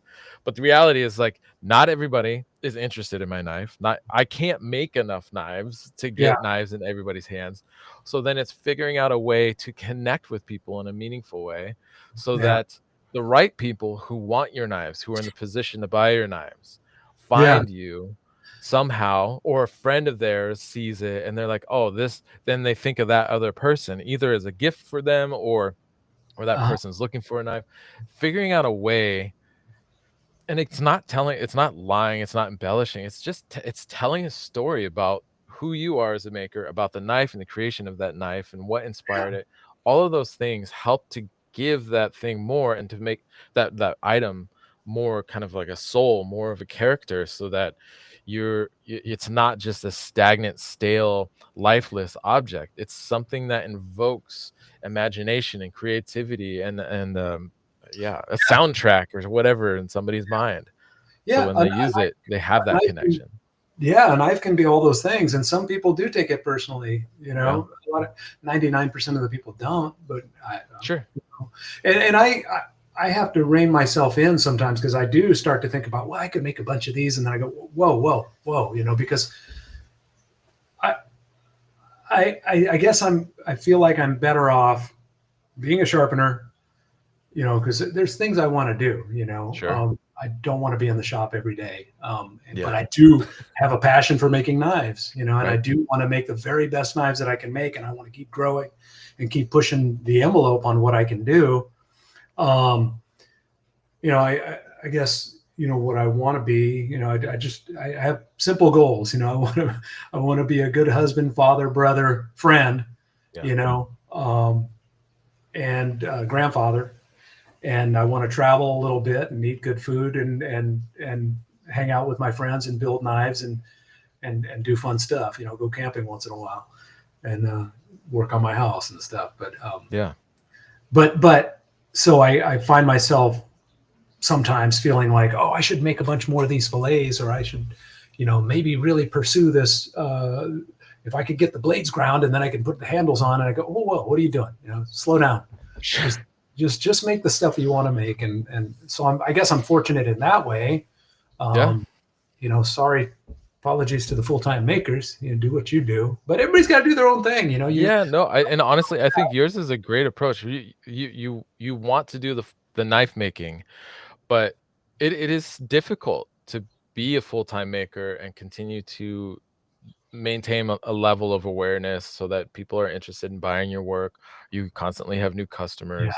And I think the people who are the most successful, honestly, are doing their knife making kind of as their passion project on the side while they have a full-time job that is paying their bills. And sometimes makers are doing that with like in-house production or production of some sort. But I think honestly, knife sharpening, providing a knife sharp and a high quality knife sharpening service Yeah. is a really great way to have a consistent source of income Yeah. so that so you don't feel so much pressure making your knives, because for a lot of us, myself included, like I can slam out a bunch of knives, but that's kind of soulless.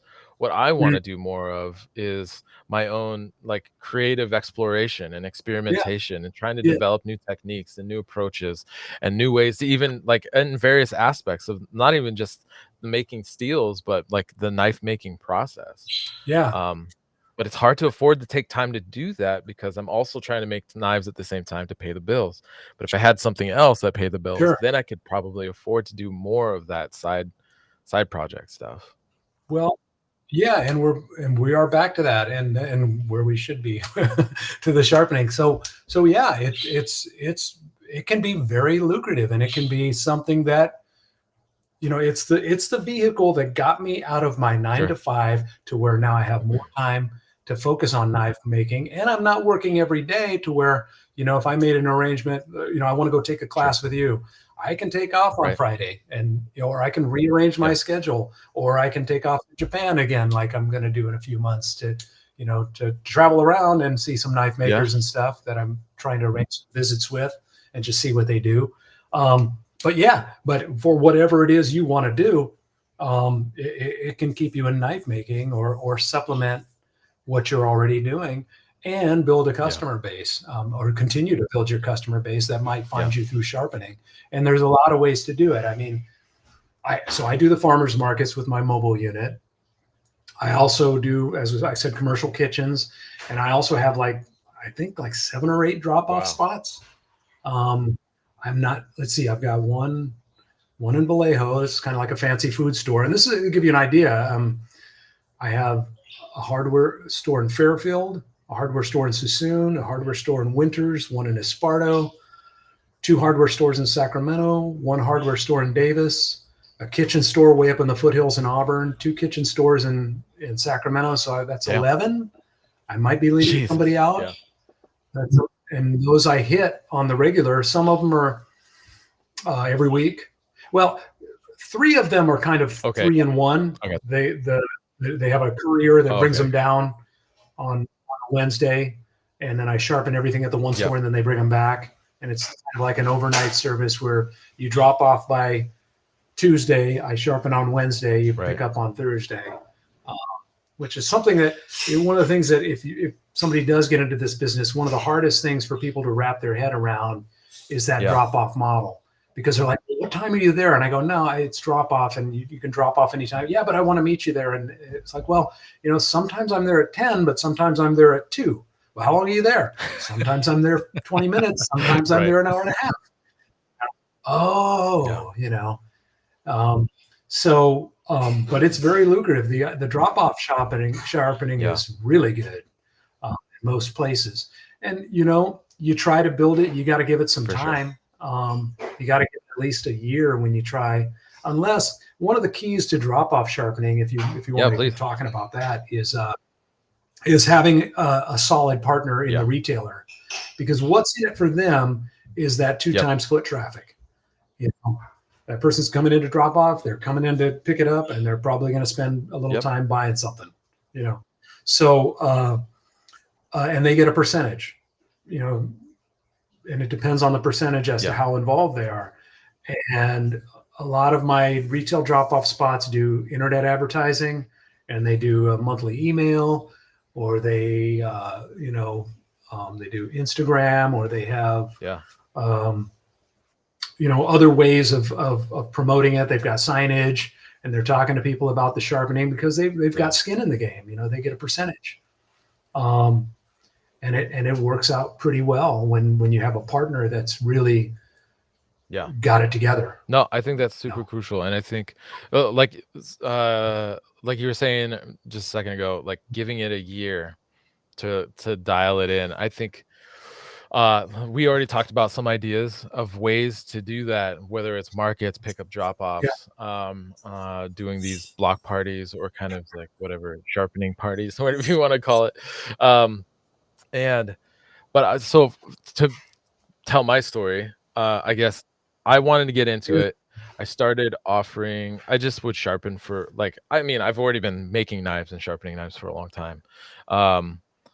But not as a business or an aspect of the business. And I started trying, actually, the first thing I started doing was going around to local restaurants and offering to sharpen for free, with the idea potentially that, because for me it was really easy, and with the potential that they would either um, refer other people in the industry to me, or customers potentially. That hasn't really played out the way I thought it would. And I think part of Right. that is, me not doing a good job maybe with what is it? With kind of having ways for people to figure out who I am, or that I offer that.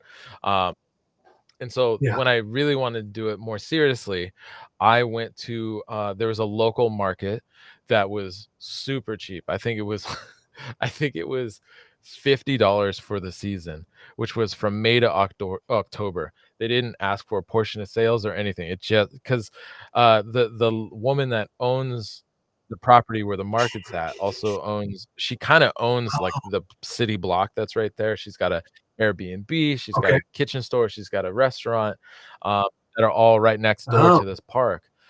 There's also another building that Uh-huh. operates as a bakery, and so I think for her, it's just having a way, creating a draw for people to come to that area, and so it Right. was really inexpensive to do the market, and so I was there sharpening, and I dedicated, I think I was doing at least twice a month. Early on, I was doing more weekends, but it started to feel like a lot, and also, uh, the I guess the trade out for the amount of time I was there, because load up, set up, doing the actual sharpening market, breakdown, load out, and getting everything back to the shop was probably like a 6 hour, sometimes a 6.5 or 7 hour day. Um, Yeah. And I That's mean, a the lot. market's like 35 minutes from the shop, so even just the driving time, like, it just adds up.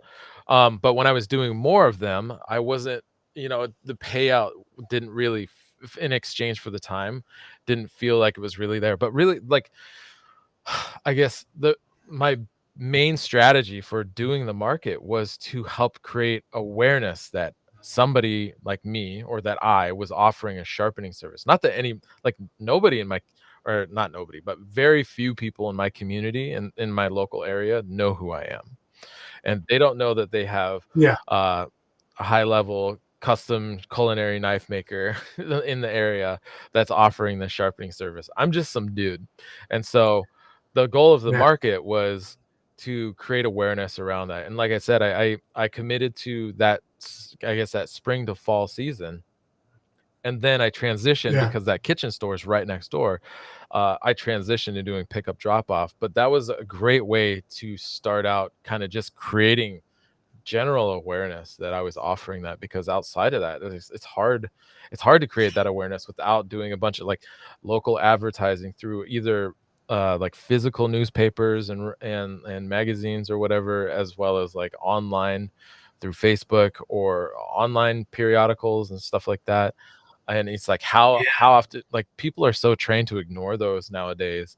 It's like, there isn't, it's Yeah. hard to find a lot of value in those.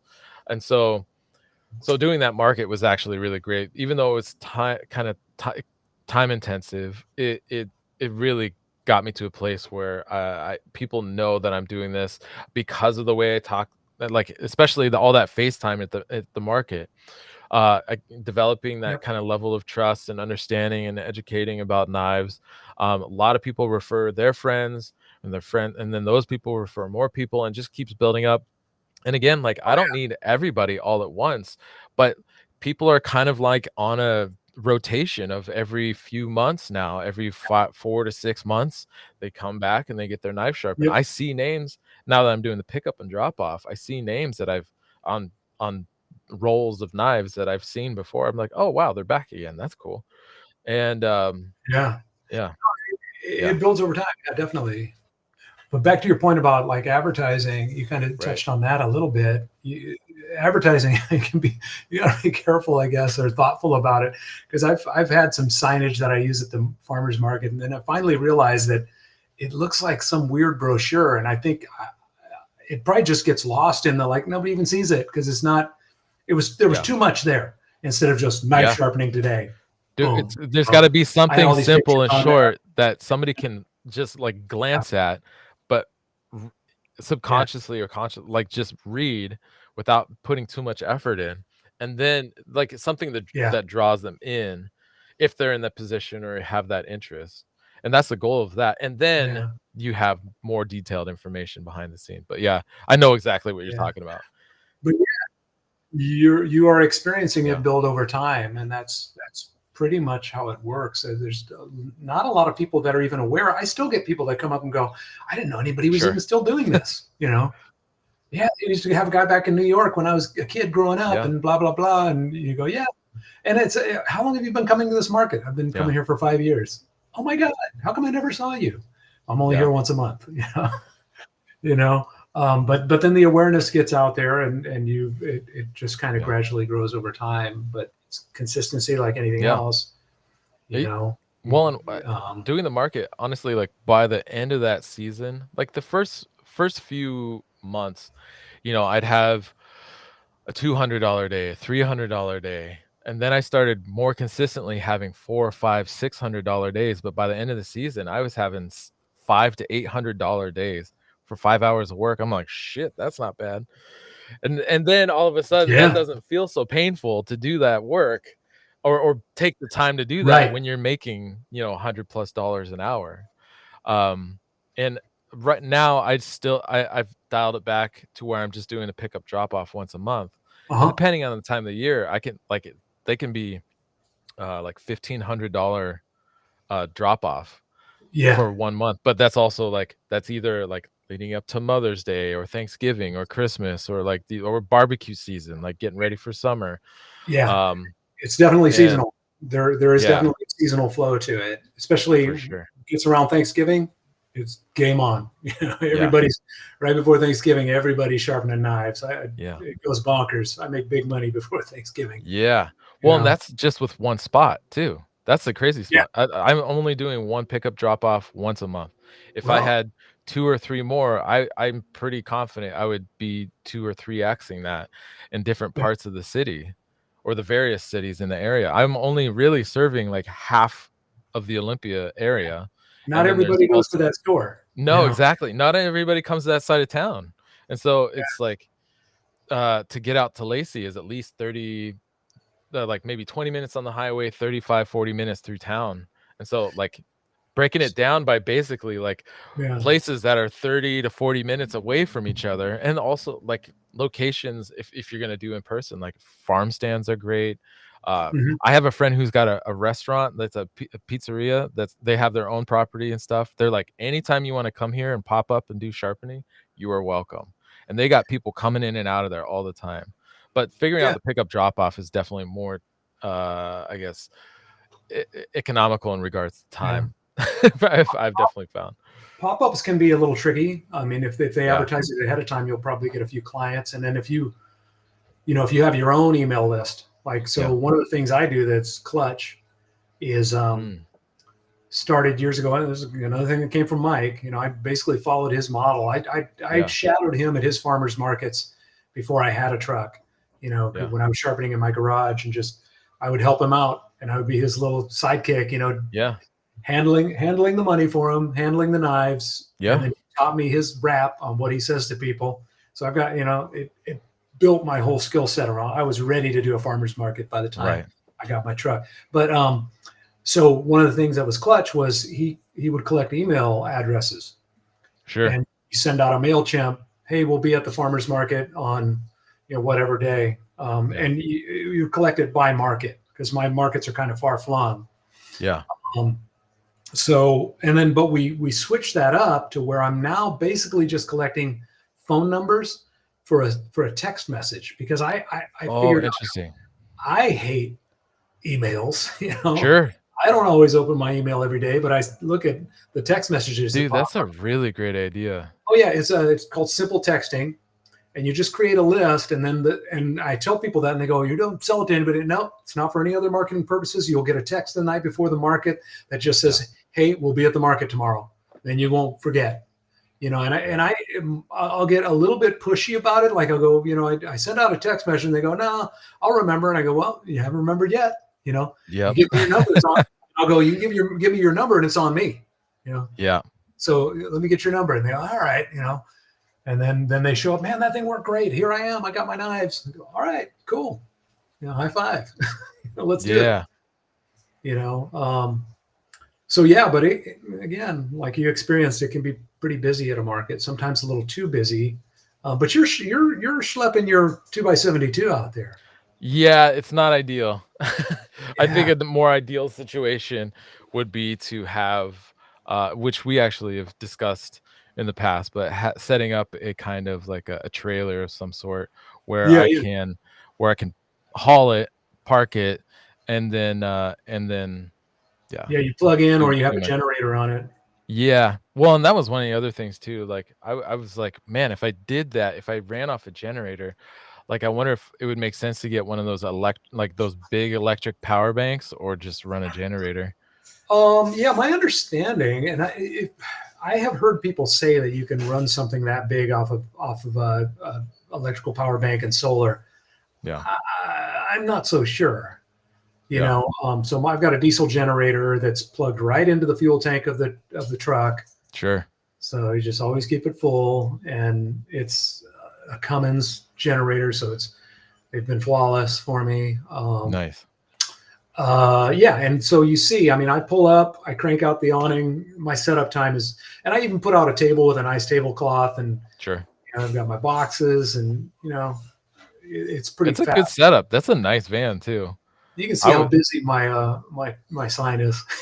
Yeah, I see you. That's going away. Yeah. It's impressive though. I was thoroughly impressed by your setup, and I had the pleasure of coming down and working with you and um Rick Elm and Justin Stinson and Nate to do some forging and make some knives and stuff. But it was cool to cruise around with you and see your actual Yeah. setup. And We went with me on a stop. There wasn't much there that day, and that's one of my sure. worst stops. But but that's during the end of the month, which is my slow time. I barely work Sure. at the end of the month. But that van, I'll tell you a funny story behind that van, or kind of a cool story actually.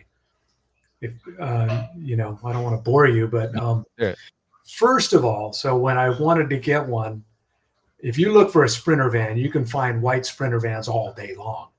And my wife forbade me to get a white van. She was like, you are not going to get a pedo van. You know, a windowless van. That's a big white billboard sitting in front of the house. You know, she's very into aesthetics, and I think it was more of it just being a big white monstrosity. You know, like a big white wall in front of our house. Or white whale, I don't know. So she's like, you can get a silver or a gray one or something like that, maybe tan. You know, not black. It'd be too hot. You know, okay, honey. You know, so and she's generally right. You know, she frustrates me, but you know, she's generally right. Yeah, I was messing with her this morning because she said it was something about your next. It's like the next beer or something like that. It's always the best beer, and I go, yeah, probably like the next wife. You know. Oh shit! Careful now. Say stuff like that, and she will laugh, just like double over laughing. I'm so fortunate that I can hit her with something like that, and she just laughs. You know, very rarely have I said a joke where she's been like, okay, too far. You've gone too far. But anyway, the van, she was like, forbade me to get a white one. So I was looking and looking and looking, and it's hard to find a van with no windows in it. Right. That's not white. Sprinter. And I wanted a Sprinter because they came highly recommended through a few people. And so I was, this is going to get a little, maybe kind of spiritual in a way. No, do it. Let's go. I have a cousin, my cousin Joe, we do a lot of stuff with. We traveled to Europe. He's a lot older than me, but we do a lot of stuff together. You know, he's a funny guy. We just get along. We've gone to Europe a couple times and gone on other trips. And he is a very giving guy. You know, he's supported a lot of people through his life and he's not wealthy. He just, it was the right thing to do, and he could do it, and he felt good about it. And I was talking to him one time, and he goes, and you know what, JB, every time I do something like that, it always comes back. It always comes back one way or another. He goes like, I ended up, he told me about one situation. He gave somebody some money that really needed it. And he's like, and I didn't, I could have used that money. He goes, the next week I won the football pool for almost the exact amount of money, because it always happens. Wow. And I'm like, wow. So oddly enough, a guy that I had played in a band with years ago, who's an artist, was undergoing some cancer issues.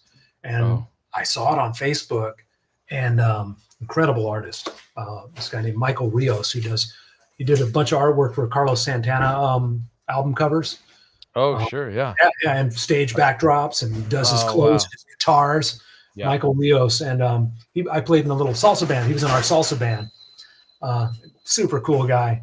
Anyway, he was undergoing cancer treatment, and they had a GoFundMe. And so I was like, well, shoot, man, I'm going to help Michael out. And I wasn't even thinking about my cousin Joe and what he had said. And the very next day, I'm like, Googling around, and I find a charcoal gray Sprinter over in Santa Rosa, low miles, for sale, reasonable price. And I go, oh, cool. It's on Craigslist or something. So I call the guy, and he goes, yeah, come on out. And so we go out there, and I have a talk with the guy, and we start talking at first. And he had a tortilla distribution business. Okay. Right? Turns out we knew a couple of people through he was a neighbor of one of the guys in the blacksmithing group. And he's like, oh, do you know this guy? And I go, oh, yeah, I've met that guy before. And so we start talking. He goes, hey, by the way, where did you see this ad? And I go, it was on Craigslist. He goes, man, I pulled that ad 2 months ago.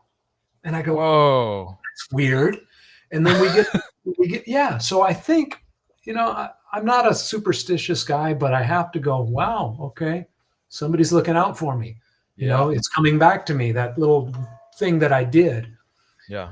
And there was a whole bunch more to the story. As it turned out, that guy, it's too big of a story to tell, but when we're together sometime, I'll tell you the whole crazy story of his life and how he got to this position and why he was selling that van.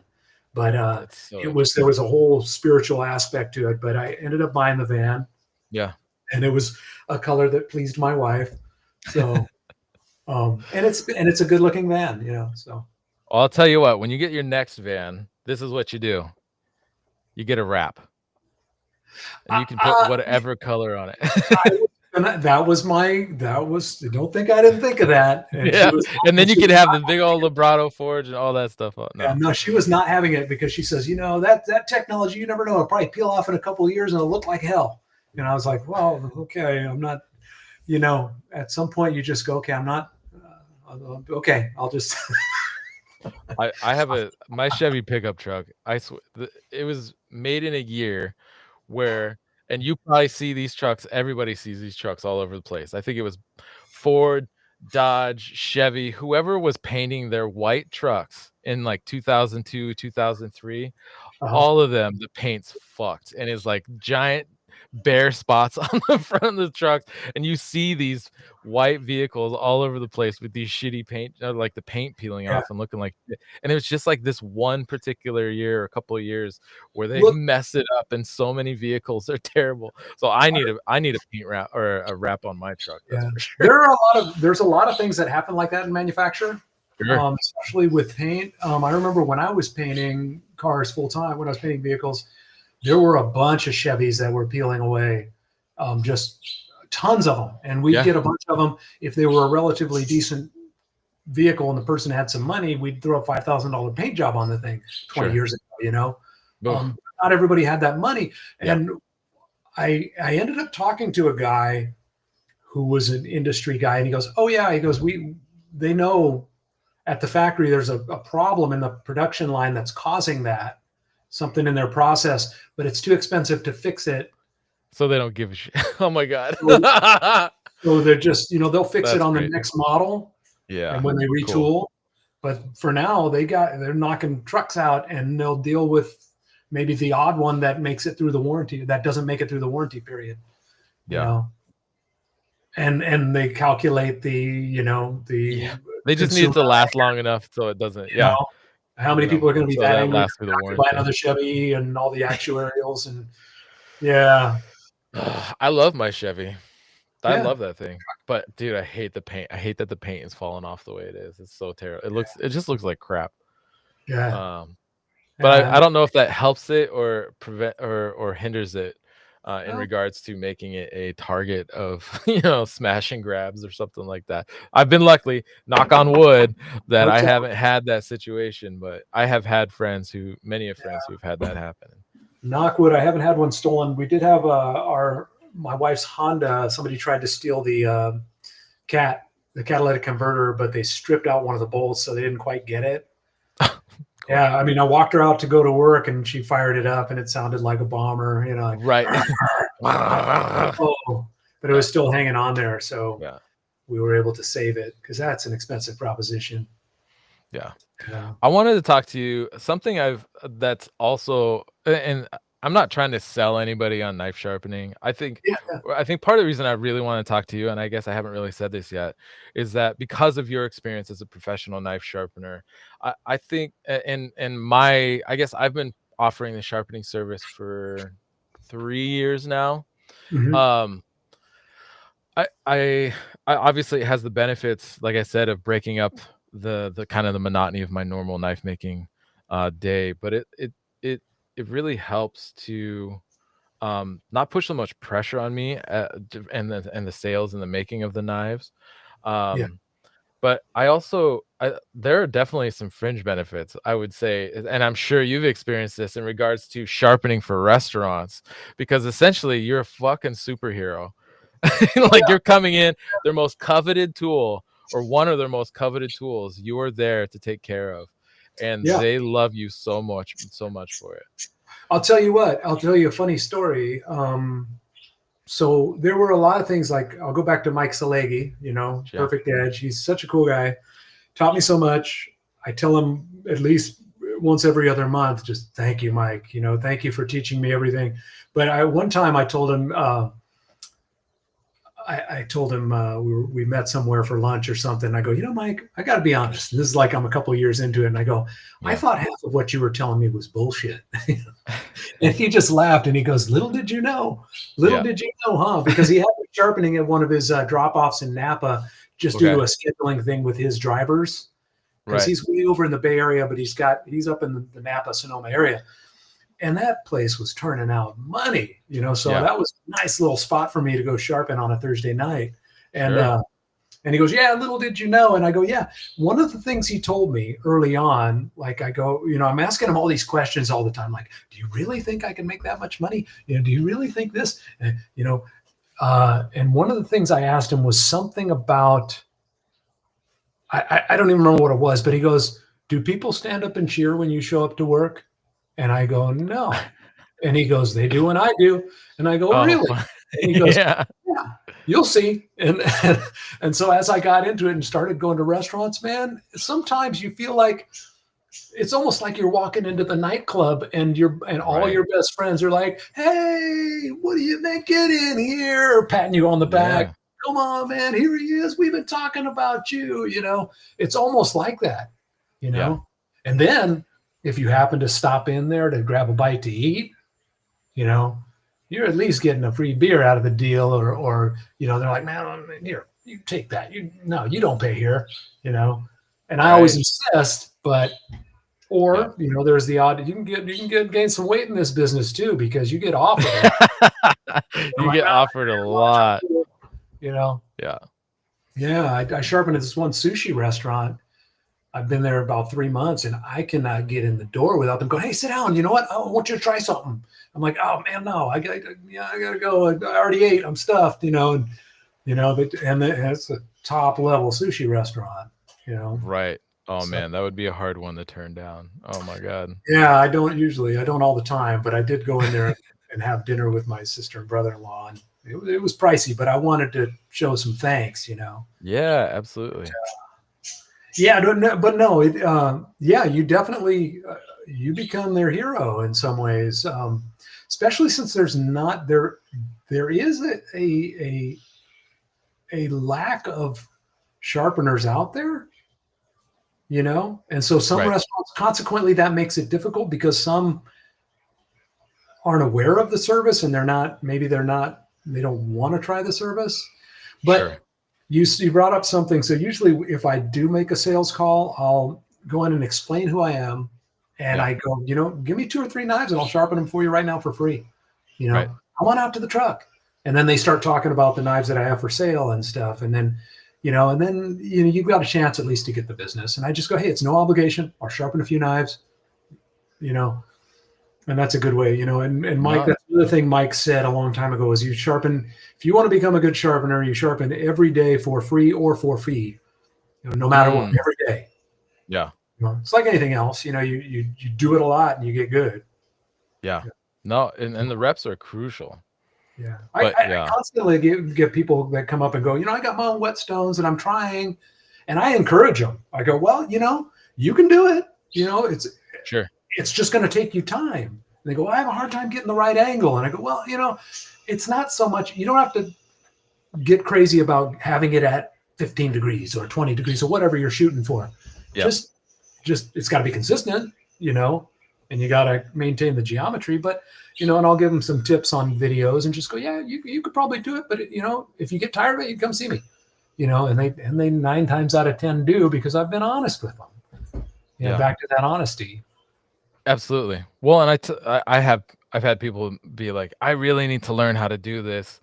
I should get some stones and stuff. And I'm like, honestly, like, unless if you're really into it and you really want to figure it out, it's going to take some time, but do it. It's going to be like any other hobby, and you're going to want to practice a lot. You'll sharpen your knives, you'll sharpen friends or family's knives. But unless you're like, this is really how I want to spend my time, and this is like, for some people it is kind of like a meditative practice and they're really into it, and that's great for them. But that's not everybody. But a lot of people, a surprising number of people, like, I really should know how to do this, and I'm like, actually, it's not necessary. It's like it's like well, are you gonna fix your break car too? work. Like you can, most people have the tools and the ability to do brake work, but do they actually need to be doing that? Yeah, No. you got to do everything. Some people want to, and that's fine. But do you need to, or are there other things you want to do with your life? I have some smart ass kind of remarks that I say to chefs sometimes. Like you reminded me of that when you said meditative, and like one time, a couple times I've said to chefs, and I go, well, I just find it meditative. It seems like something people say, because other people say it. That's just meditative to me. And I go, you know what's even more meditative? Meditation. Give me your knives, or the other one is, oh, well, I sharpen my own knives. And I go, well, I can cook my own dinner too. But, if I like that one. I don't cook as good as you. I don't know. Your wife's a pretty damn talented cook. Oh, she's good. Yeah, she's amazing. Yeah, she's an amazing cook. Yeah, we had the taco bar when you came over that night. That was outstanding. Oh yeah, no, that was super good. But yeah, I and I say it in jest, and I make clear that it's a joke. Yeah. But I do have a lot of little things that I say to people at the markets too. That kind of. No, having those quips are good though, man, and being like lighthearted about it, because obviously that can definitely be taken the wrong way really fucking quickly. Yeah, no, I try to make it clear. Like the other one I said to a lady the other day, just a couple markets ago, she came up and she's like, "Oh my God, this is great. Are you here all the time?" And I go, "Well, my wife does like me to come home from time to time," and she's like, "Oh my God, you." And I go, yeah, no, I'm here on the third Saturday, Oh, okay. Yeah. That's fun. I try to have fun, if I kind of enjoy talking to people, because again, getting back to what you said about being kind of the hero in the commercial kitchen. Yeah. You are also, to the people that want sharp knives. I mean, some people like stop dead in their tracks and they go, oh my God, how long are you going to be here? And they'll run home and get their knives. I'm going home right now. And absolutely. They come I've had that happen. I like to say that there's you've had that happen. Yeah. Lots of times. And I like to say there's people who love sharp knives and people just who don't know that they love sharp knives. Oh yeah. What's after you sharpen somebody's knives?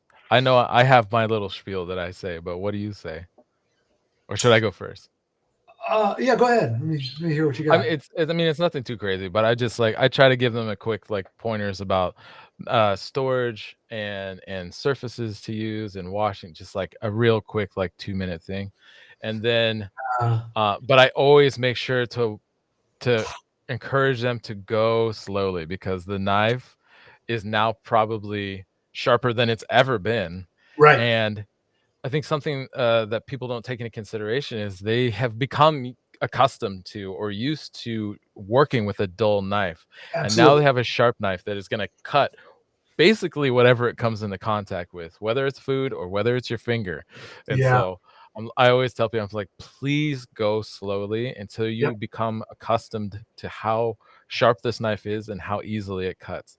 Because with a dull knife, you have to work harder. You're not used to it cutting as effectively as it should be. And now this is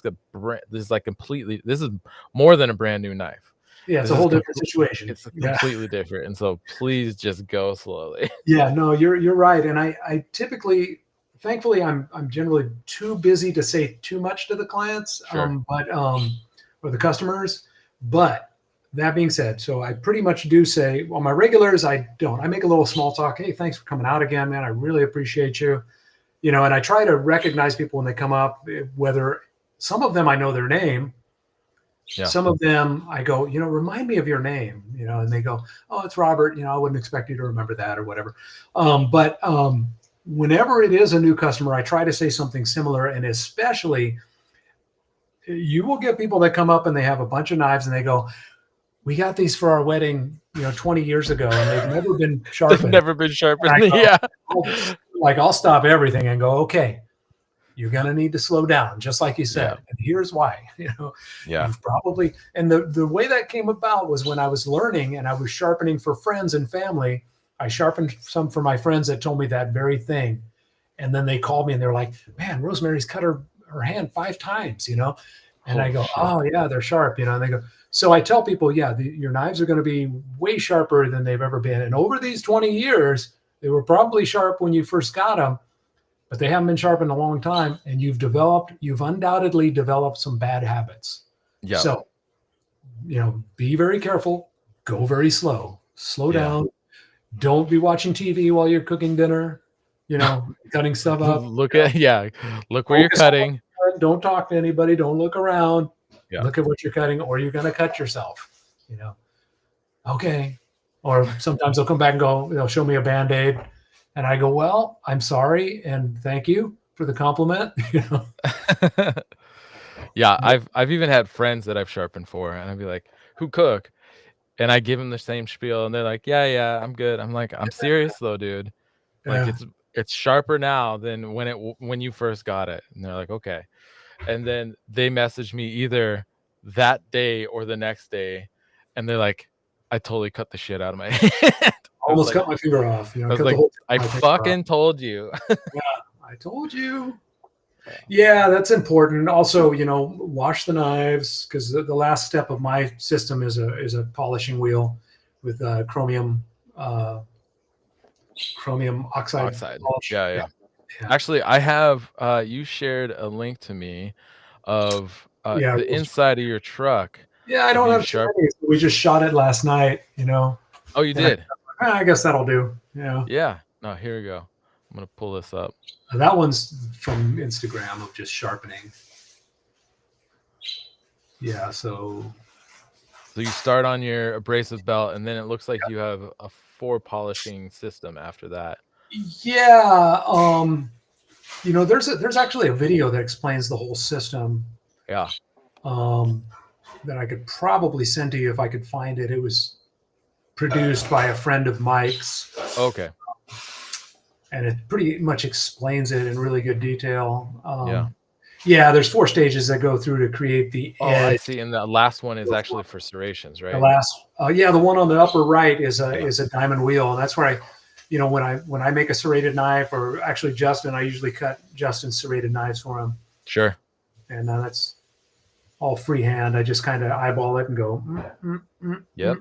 go real slow, and then the other machine, I think I sent you a video of just kind of a little van tour. Oh, right. Let me see if Yeah, I and can then pull that the one up. angles are critical there. The platen on the abrasive belt is set at 12. So if I'm flat, I'm at 12. Yeah. That one you go at about almost 0, and it's just to kind of take some of the scratch out and some of the corner of the bevel.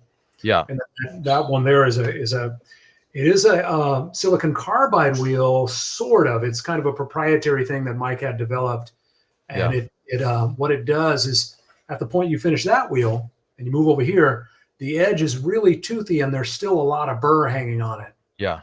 And so that composite wheel, if you will, Yeah. carbide, instead of the tooth being like that, it turns it into kind of a wavy tooth. It takes the highs out of that, and then the polishing wheel removes the burr. Yeah. What RPMs is this thing turning at? It's just turning at Full bore? Like full 34 go. or 75 or whatever that is. It's 20, it might be 24 or something. It's Yeah. moving, so you don't use a lot of pressure. And and it varies, because if I'm doing a really thin Japanese knife, or doing a single bevel, like a Yanagiba, it's like I have a little water trough where I'm cooling it constantly and pulling it across there, because once it starts to get thin on the edge, it can get hot.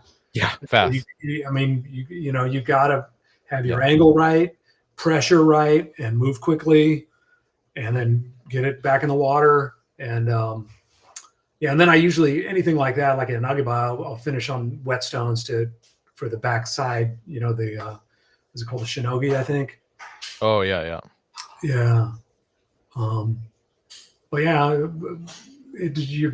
with a really thin knife, the pressure is almost, you're just letting it float across there. And then for, sometimes you get some knives out there that are, just some big, thick beast, that's super dull, and you got to put a little pressure on it and take a little more time and a few passes, and, cool it if you need to. But, it's a funny thing, because I do get people that say, well, you shouldn't be sharpening on that belt. You're going to ruin the knife. And On the I make belt? yeah, and I go, well, they're kind of made that way, And even over in Japan, without fail, almost every workshop I've been in, I've seen a 2x72 grinder in there. Yeah. They're doing something on that thing, Yeah. or even some of the other stone or wheels they're using generates some heat, but it's, with I've had some people like go, no, and I kind of let them talk a little bit, and I go, well, I'll sharpen. Come on out to the truck, and I'll sharpen something for free. Bring me a knife you don't really care about. And then when they see me, they do it. They go, okay, it's just that I've been burned in the past and had somebody ruin a knife. I go, I get it. Yeah. I'm not that guy. Yeah. And then they become a customer, maybe. So I got you. yeah. Let me see. I gotta pull that video that you sent, the tour of the van. I gotta pull it into my drive, and I'll be Nothing able to. spectacular, but I thought of some other things I should have put up there, like the serrating wheel is kind of cool to do serrations, Yeah. because there's a lot of talk about that on Knife Talk, like, Oh yeah, how to cut serrations. and I just, yeah, go ahead. Sorry. I do so many of them. It's, sometimes I'll serrate a knife for a customer. They go, oh, I used to have a little 8-inch chef knife with serrations on it. And I go, well, you want me to make one for you? Yeah. Right. Really? Or somebody else had a broken knife that I made into a tournée. It's like Oh yeah, sure. It was a utility knife, and they broke it. And they're like, what can you do with this? Why don't you put a point on it? And then she happened to mention, she's like, have you ever seen one of those curved knives like that? The bird's beak knife. Yeah. Yeah. And I go, yeah. And she goes, yeah, do you sell those? And I go, well, if you want, I could make this one into one. Really? Sure. I go, yeah, just leave it with me for the rest of the market. I'll do a little bit here, a little bit there. Yeah. Just reshaped it. Well, and that's the other thing that I think, if a knife maker is to offer a sharpening service, they're, again, going back to their understanding of the steel and knowing how to properly keep it cool while you are grinding it down. Because I've had to do some really, and I'm sure you have as well, some serious repairs on some knives. And often it's because of some pretty bad edge damage that goes in like a 1/4 of an inch or something like that into the edge. And so you got to hog into it, but then also keep it cool at the same time. And like, if you're not a knife maker, you don't have that background understanding, or if you have your knife at a sharpener who doesn't have that background understanding, it's like, the problem is you don't know what they actually know or don't know. And so it's hard I would have a hard time as a customer feeling, or trusting them. Well, and at the same time, like, most customers probably don't even know that they shouldn't trust somebody because they just don't know what they don't know. You touched on something really important there, right? And that's that sharpening is kind of a natural fit for a knife maker, because of their knowledge of metallurgy, performance, geometry, the geometry of the blade and how it should function. So you bring a lot to the table, right? And then you have the opportunity to sell your own knives as well. And, as a matter of fact, one of my buddies, Andy, the guy I made that first cleaver for, when I told him, hey, I'm going to become a sharpener, I'm going to, and I was, because he's an MBA as well, right? Okay. He's a numbers guy, and he's actually going with me to Japan on this next trip. Oh, nice. And one of the things he said right out of the gate was, he was like, because he had gone to a sharpener before, and he goes, and to tell you the truth, he started telling me this whole story when I was talking to him about the business and asking his business advice about it. And he goes, I used a sharpener, and I met him over in this grocery store parking lot, and he's like wearing a Hawaiian print shirt, and he's got a Bluetooth in his ear, and it just seemed so cheesy, the whole thing. The guy seemed kind of weird, Sure. And he goes, you being a blacksmith and getting into knife making, I would trust you in a second to make, because And I go, I didn't really think about that, Andy, but it's true. Anybody who kind of thinks about it is going to go, oh, this guy makes knives. Yeah, I'll have him sharpen my knives. And if they see your knives, if you can show one or two of them, and even if they can't, it's way out of their realm of affording it, or they don't even know it, they can at least appreciate the beauty of it and go, man, this guy knows what he's talking about. This guy's no joke.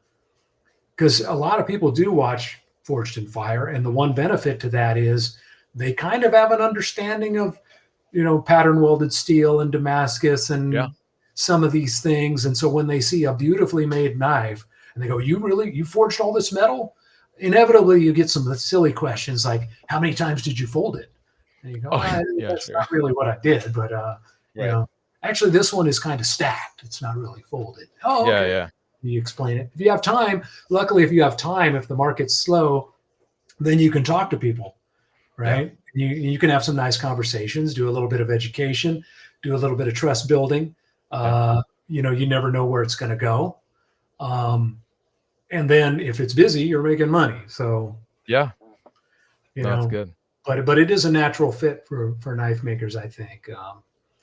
It affords me the time to make knives and sit around and have a great chat with a good friend today. Yeah. Yeah, hell yeah. It's funny when you emailed me for this, I was like, I have no business being on that podcast. And then I read the whole text and I was like, oh, it's about sharpening. I can do that. Yeah. We're talking sharpening today. Well, and yeah, But you're the pro that I know. if I can expand on that a little bit, yeah, go ahead. I love your podcast. I love your Forge Side chats. And again, I should give a shout out to the community because, everybody I've met in the community. And when Justin and I made it out to Blade Show, in fact, this year I was having serious FOMO. I was going, man, I blew it. I should have went out there. Oh no.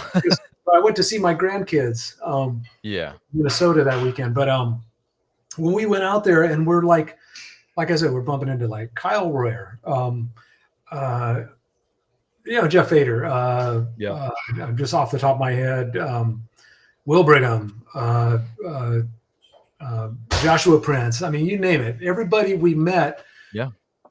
I was having this serious fanboy thing, but they were just like so nice. Will Stelter, they're just like, oh, really? Oh, man, nice to meet you, And I showed Kyle Royer an Explosion Damascus that, I did because he inspired me. He was so nice. He's like, man, that looks fantastic. Looks like you nailed the edge, and they were just, everybody was just so cool. It was, and it's so, so inspiring, and everybody I met at your Damascus class,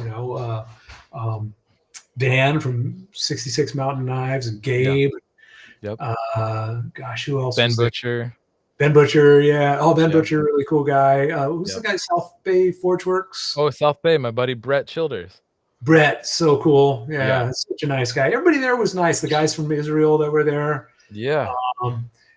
Really nice. I've even talked to Gabe on the phone, and he's given me some tips. Everybody's so giving, It's cool trade secrets, just like, I'll tell you how to do that. No problem. And the sharpening community, I've kind of found to be that way. Although there are some sharpeners who, and I find that they're usually the ones that aren't the best sharpeners. They've got some agenda. They'll meet you and they kind of act sneaky, and you get the vibe all of a sudden. Because I meet a lot of sharpeners, but then I meet some that are just open books, and they're like, yeah, that's my people. I'll tell you anything you want to know because there's plenty of business out there. Yep. Yeah. Plenty of business, and that's how people have been with me. Blacksmithing, sharpening, knife making. Even Justin has been, really good to me, and we help each other out. Truth be told, for sure. Yeah. No. I haven't seen him in a couple of weeks, and if it goes a couple of weeks, we're kind of like, hey man, what's going on? We haven't done anything together. Man. Let's get together and do something. We were supposed to forge last week, but he ended up going on a little out of town thing with his lady, which is cool, which is important. You got to live life, and super important. Can't all be sharpening and forging. Not all the time. Yeah. No, it's good to have community, and especially somebody like I have a few people close to me. What is it? Yeah, Brett Childers is here in town. My friend Tori Clonus, he's Gunstone Creations. He's like 20 minutes from me. Okay. But other than that, but we don't hardly ever see each other. I see Brett more than anybody else. Yeah. But it's funny, like even in the knife community, like when I go to these shows or I go work with my buddy Neil, I see my knife community more than I see my friends, most of my friends that I live in the same city with. Yeah. Like I have a friend of mine who we've been friends since high school.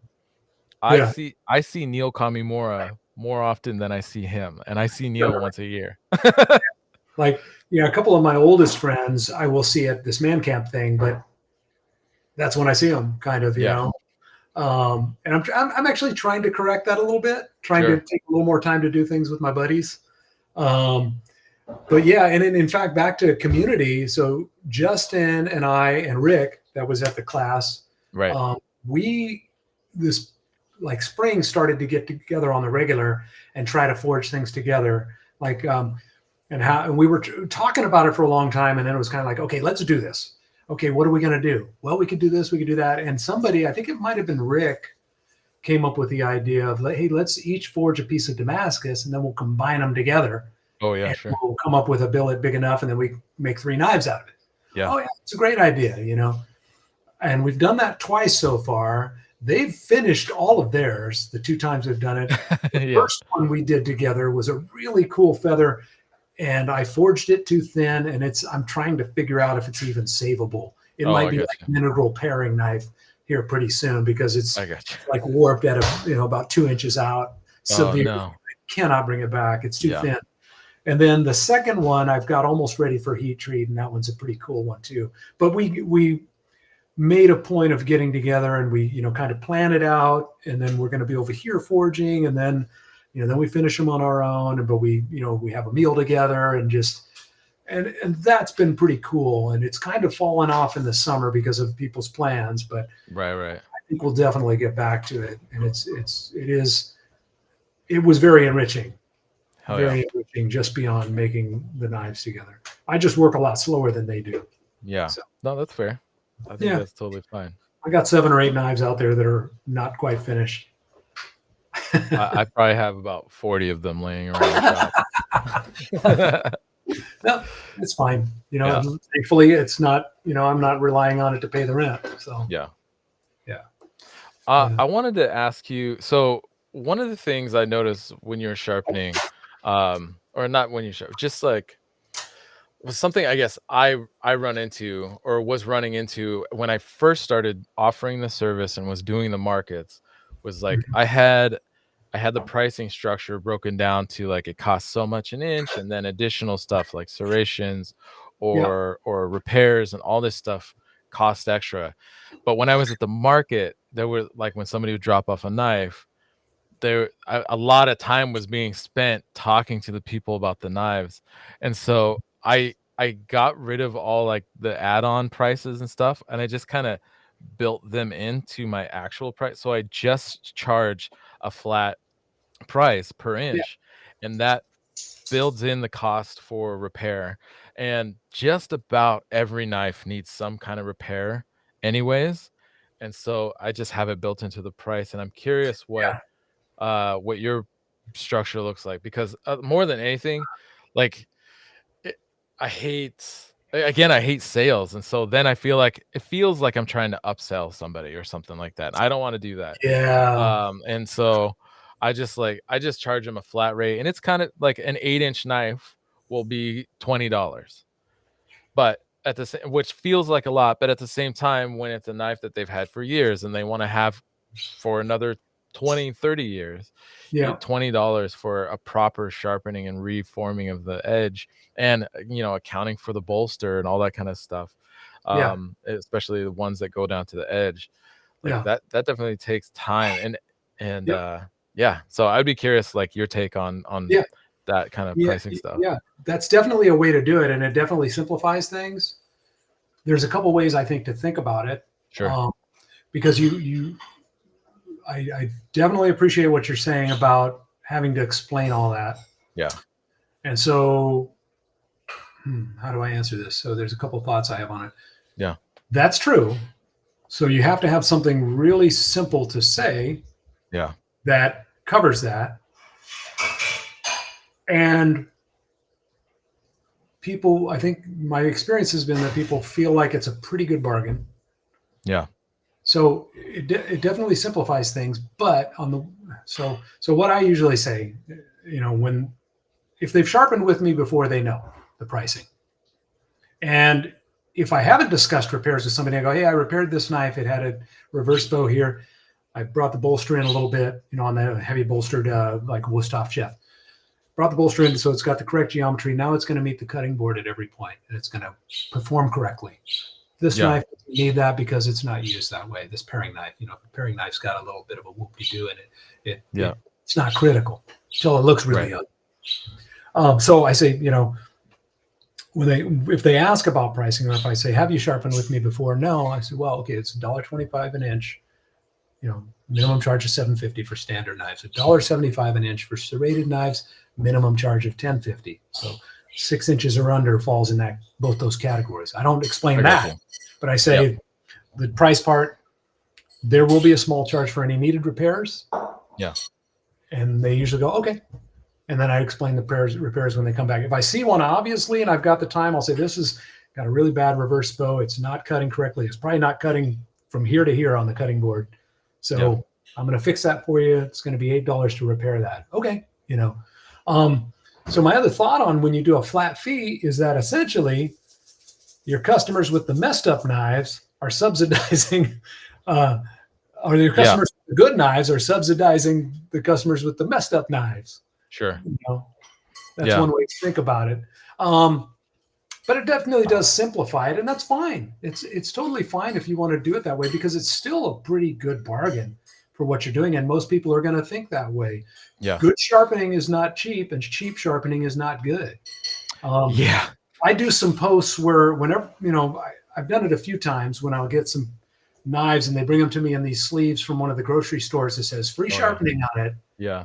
And I'll put those free sharpening tabs down, put their knives down, take a picture, and I'll post something like, this customer's come to understand, the thing about free sharpening, it's worth every penny.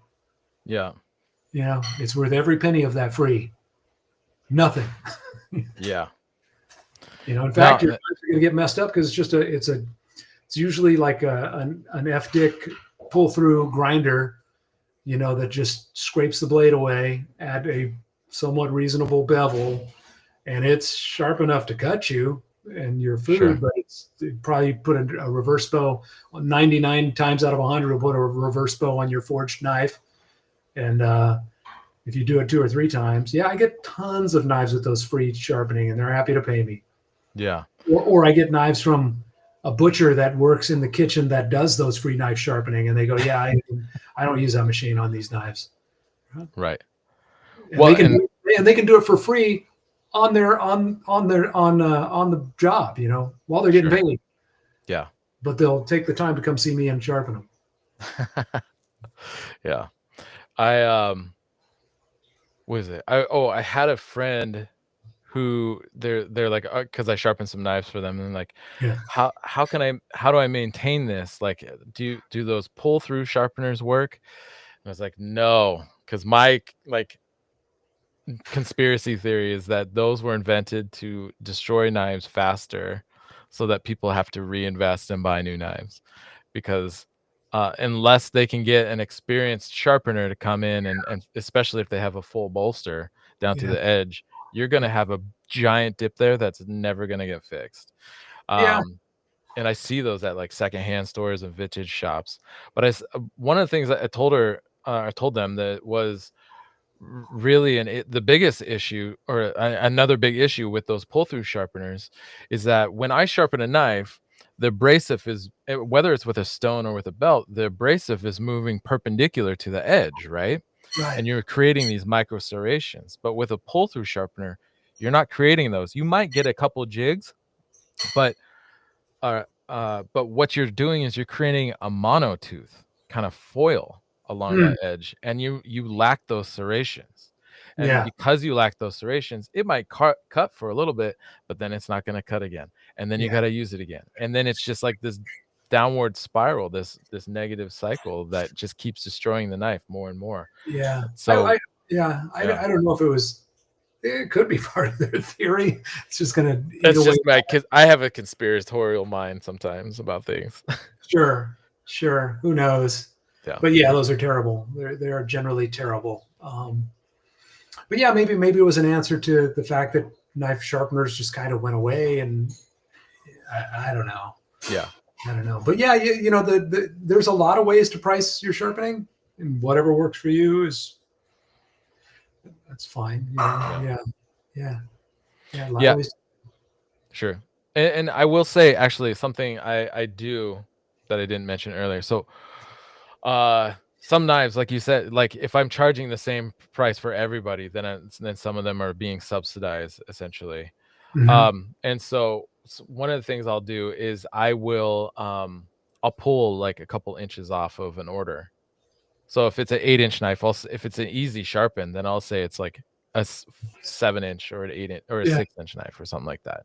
Because Yeah. there are some that come in that are well maintained that don't have a messed up edge, and they literally to sharpen 3 knives takes 5 minutes. Yeah. And I'm like, yeah, like there's no reason for me to charge full price for something like. But then there are knives that take like 20 minutes because of all the regrinding and the cooling and redressing the bolster and all this stuff, and then reestablishing a geometry and then actually sharpening the knife. And yeah, Yeah, and there's nothing wrong with adding a little bit to that one and just going, hey, this sure. took me a long time to do because it was really far gone, and charging a couple extra bucks.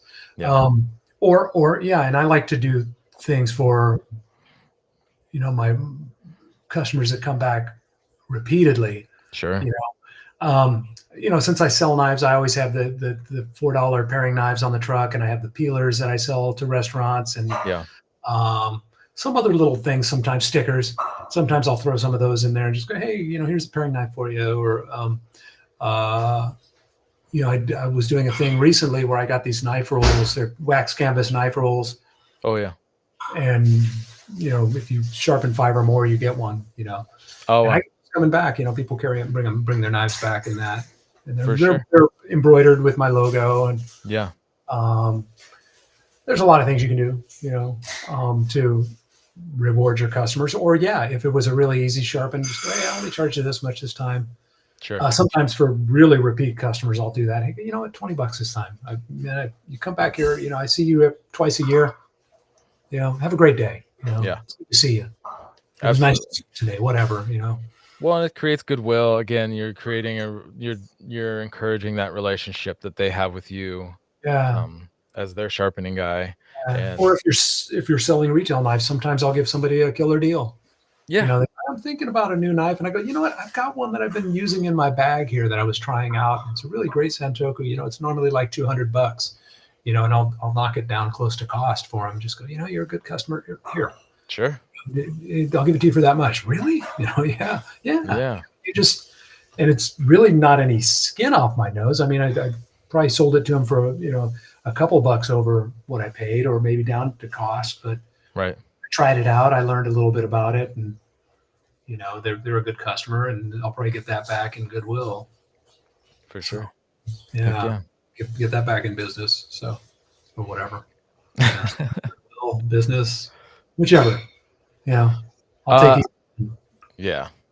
I couldn't get the tour of the van to load, so I'm sorry, I'm not gonna be able to share that. I did wanna show. I'm overdue for doing one, so follow me on Instagram, and you'll see Yeah, one go follow very him. soon. Yeah, actually, while I'm pulling up this next thing, where can people find you? I'm Librato Forge on Instagram. I'm Librato Forge on Facebook, and I'm all over kind of the Bay Area, Napa Valley,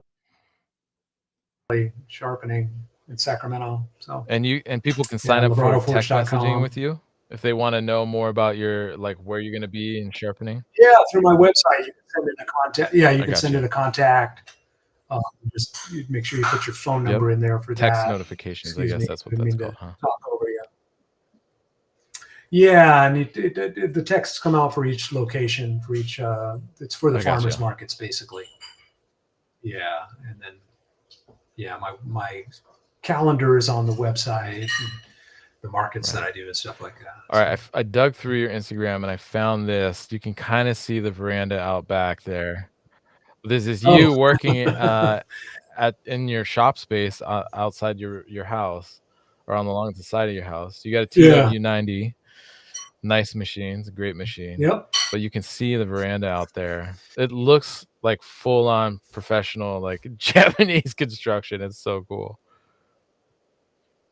Yeah, I got a hold of a water tower that was standing out in the valley for years. It was just Yeah. abandoned, on this farm. It didn't have a water tower on it anymore. And so I asked the farmer, and he was leasing the land. And it took a few months before he finally got a hold of the property owner. And the property owner said, yeah.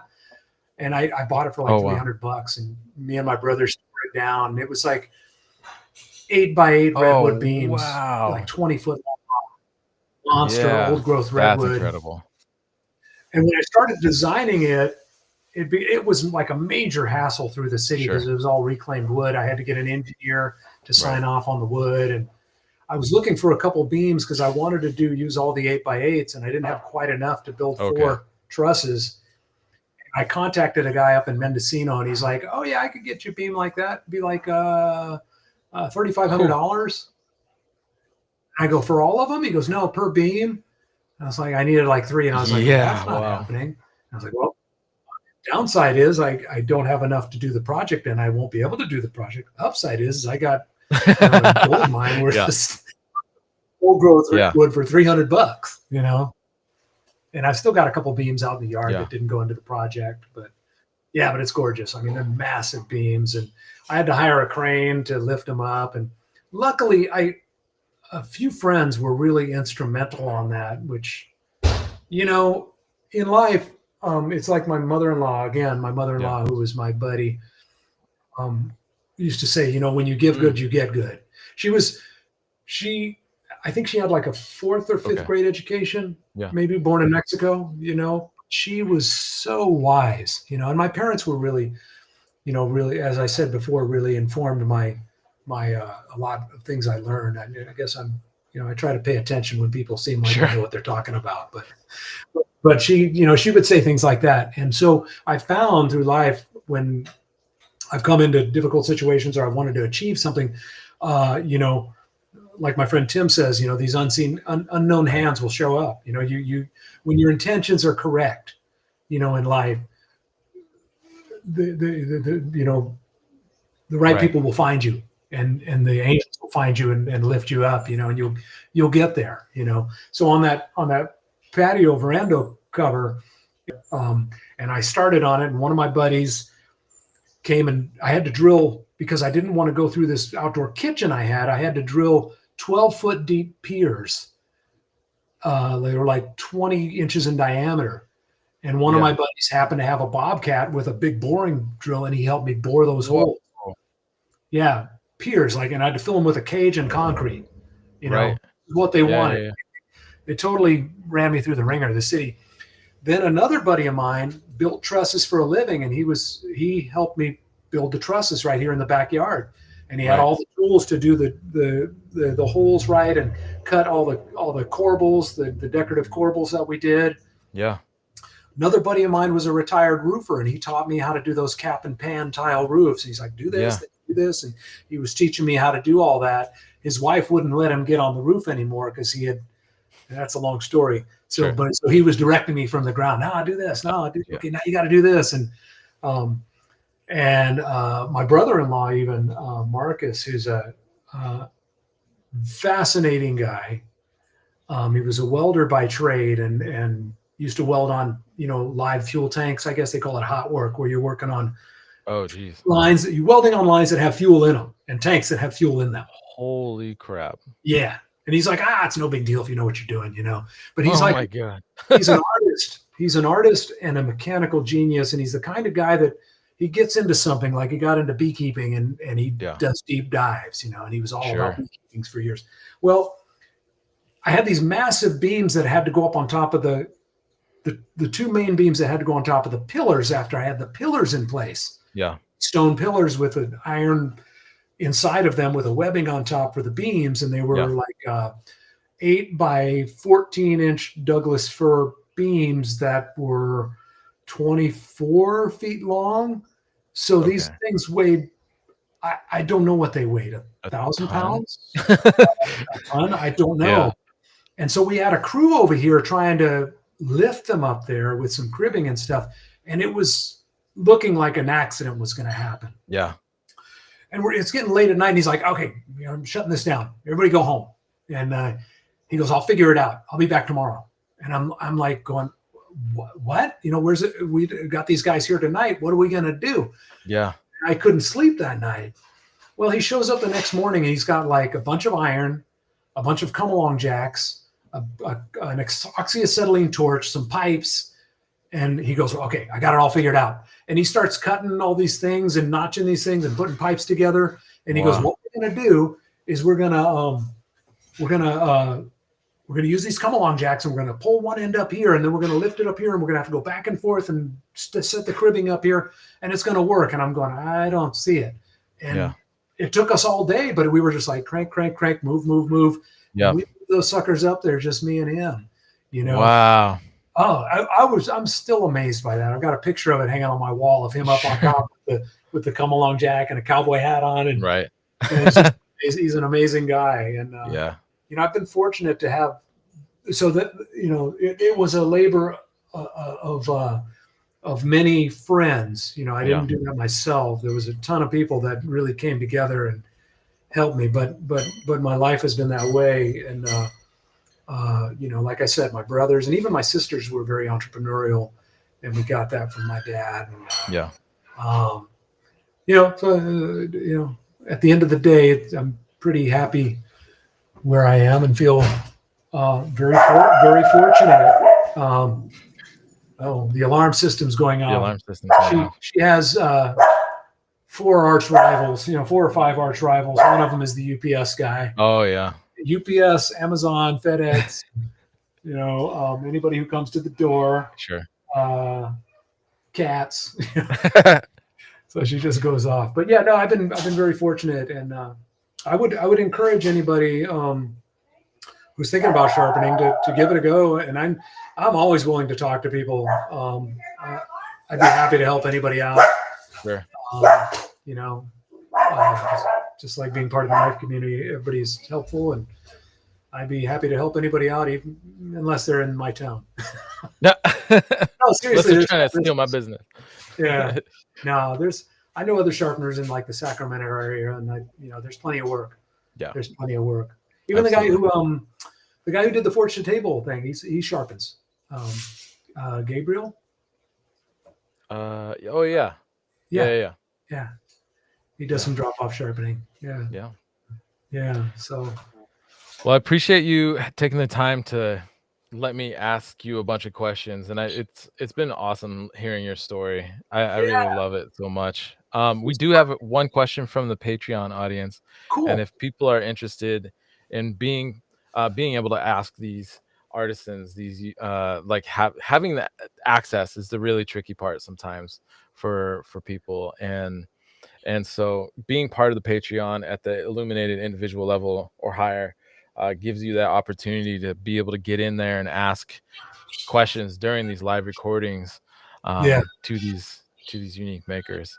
But Mike Poor has a question, and he says he's Red Dragon Forge on Instagram. Red Dragon Forge, he was gonna be at the Damascus thing. He was. And I follow him because he's got heavy Japanese influence as well. Absolutely. Yeah, no, he's a great dude. Cool guy. I think we've messaged back and forth a few times. Yeah.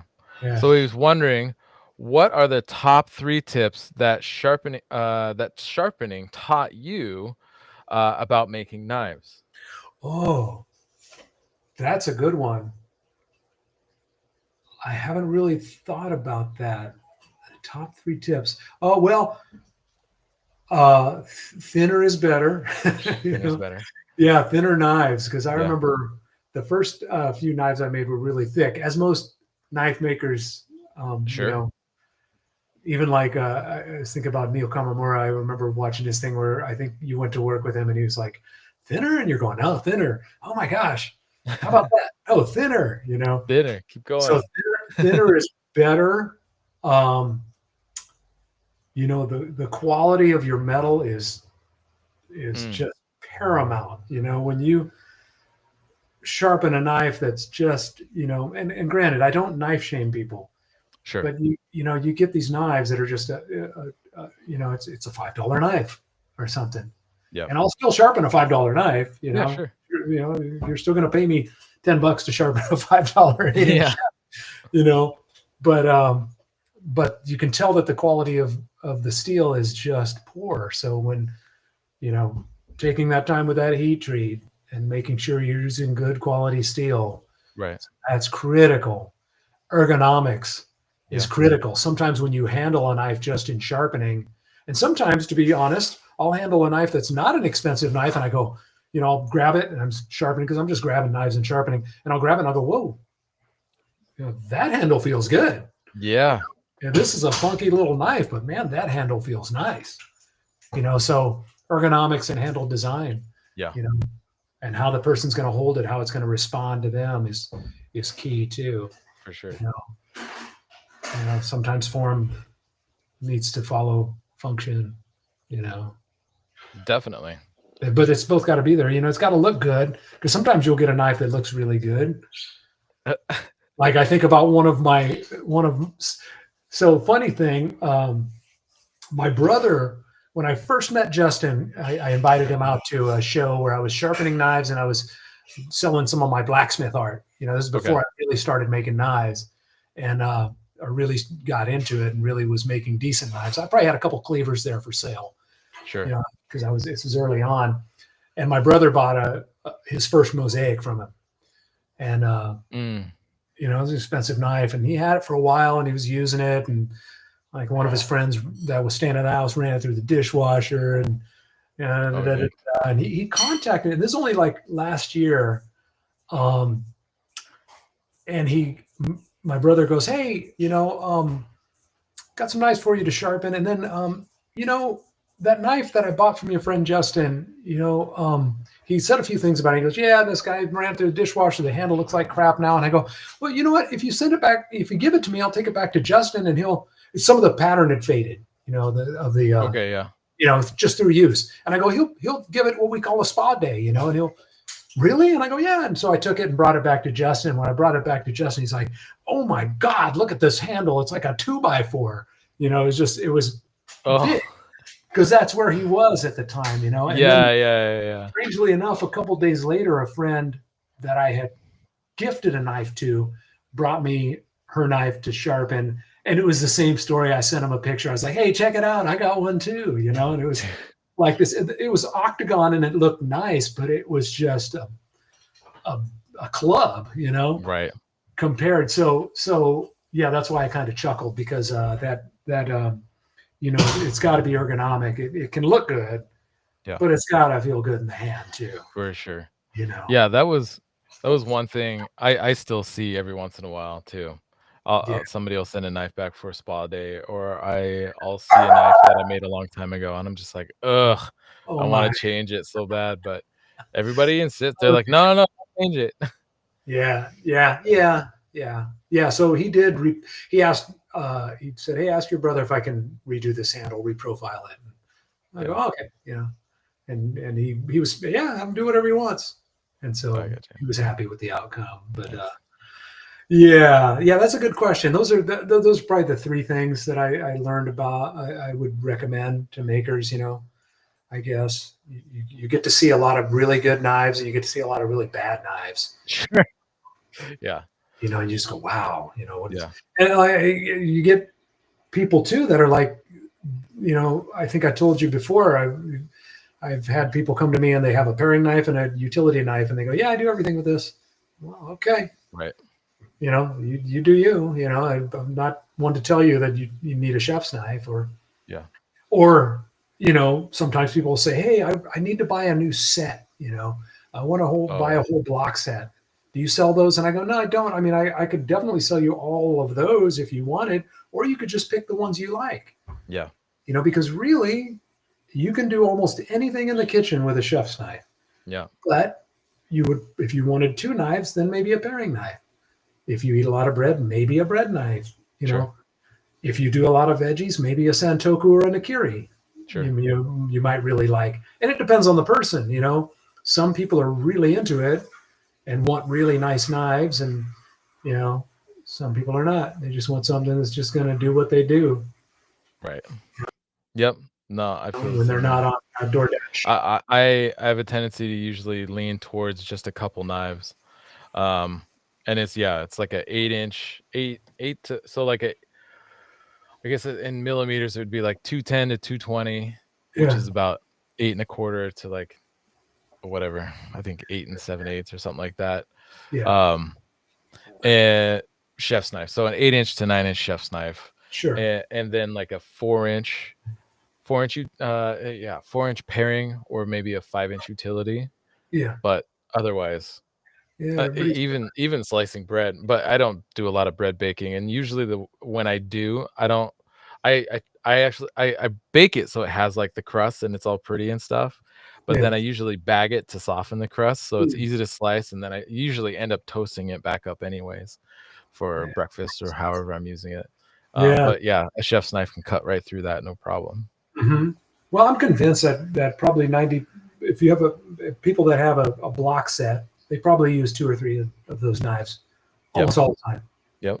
Well, unless they got steak knives in there, they probably use those. And then, but yeah, so block sets are a bit of a waste, I think. But For it's sure. just where most people are at, Yeah. It's what they know. Well, and that's what's often marketed or sold. Yeah. Kind of going back to the selling of stuff. But yeah. Yeah. A lot of people they do the same. They like, how much is it when they first find out I'm a knife maker, they're like, how much is a set of knives? I'm like, well, share. I don't even try to give them a price. I just say, my pieces are all one-off pieces, and so if people are getting multiple pieces, it's usually just like 2 knives or something like that. You were talking about making knives because I get the same question sharpening. Oh, People sure. go, how much to sharpen my whole block set? Well, it depends on how many knives you got in the set. Well, it's a block set. And sometimes people are funny. You get these people that are just don't quite get it, and they'll go, well, it's a set. Well, yeah. I charge by the inch, by the knife. So, and then, but I have found that my pricing averages out generally to about $10 a knife, because there's a few serrateds in there. They're a little more.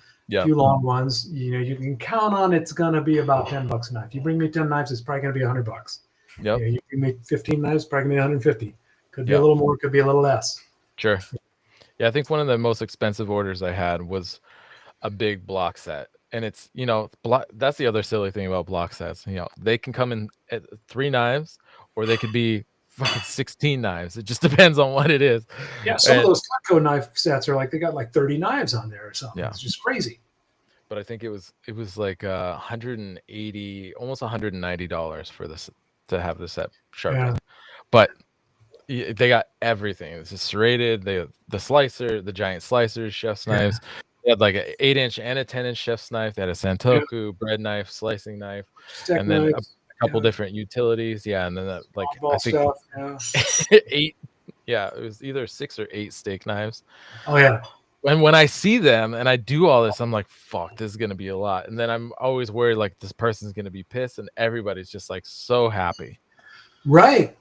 Yeah, that's the thing. I remember early on feeling that way, like, oh man, they're gonna be, they're gonna give me some, they're gonna be like, what? That's outrageous, But no, they're usually like, all right, here you go, cash, okay, sure, yes, it is. Yeah. No, it's a good business. It's a good business, and people appreciate it, Yeah. That's one of the best things about it. The customers love it. I rarely get somebody telling me it's too expensive. Sure. Not everybody can be your customer, No, not everybody's your customer. And the people that want sharpening love sharpening. Yeah. All day long. So yeah. Well, I appreciate you sharing your insights with me. I hope that people, there are plenty of nuggets of wisdom in regards to especially operating as a professional sharpener and trying to get a sharpening business up and running.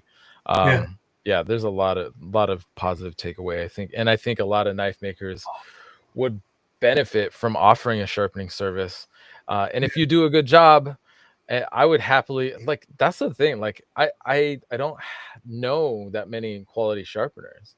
But if I know somebody who's in your area, I'll be like, you gotta get my buddy JB over at Librato Forge, because he's a talented sharpener and he knows what he's talking about and knows what he's doing. No, I try to maintain a kind of a log of people that I know that sharpen that are in different areas, and I can pass them on. So. Yep. Yeah. I'm always happy to talk to anybody about it. Yeah. Hell yeah.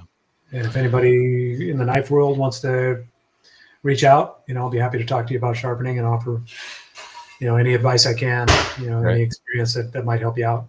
Absolutely. Hell yeah, brother. I appreciate you. Yeah, I appreciate you too. I hope we get to see each other sometime. I'd love to come and work with you again. Yeah, no, I would love that. All right. Well, I would love that. we'll get together on another call. Absolutely. I want to give one last thank you to all the super sponsors this month. Again, we have Russell Tinsley. He's on Instagram at Oozle Finch Beers. That's OOZLE Finch Beers. His maker page is at Can't Make Knives. Then we have Mr. Dan Hubbs. He is at 66 Mountain Knives on Instagram, TikTok. He is those are the numbers 6'6", because he is 6'6". He is a big, very kind human being. 6'6" Mountain Knives on Instagram. Lawrence Lake is on Instagram, TikTok, at Maritime Knife Supply, and you can go to maritimenifesupply.com to get all of your knife making needs and supplies. And then we have Gabe Fletcher, who is Anchorage Forge, as well as at Anchorage Brewing on Instagram. And then we have Josh Weston, who is on Instagram at Josh A. Weston, as well as at Dragon Forge EXP for the Dragon Forge experience, and at the Black Flag Forge. That's it. One last thing, my long range goal in the knife world is let's hear it. Is to someday be the subject of a beer collab with Gabe Fletcher. Hell yeah. Beer collabs are super cool. A guy can dream, Absolutely. No, that's great. Maybe you guys can do like a Mexican lager. Sure. I do love a good Mexican lager. I think I would make a good drawing. I got the good hair for a drawing for the artwork. I think, in fact, Justin pointed that out one time. Yeah, you'd make a good drawing. I love it. Yeah. Oh, yeah. Comic strip character, I guess, maybe. All right. Well, thank you again. And thank you, everybody, for listening. We'll be back again in the future for another episode and conversation with another fine artisan of steel. Cheers. Have a great day, Marco. Thank you.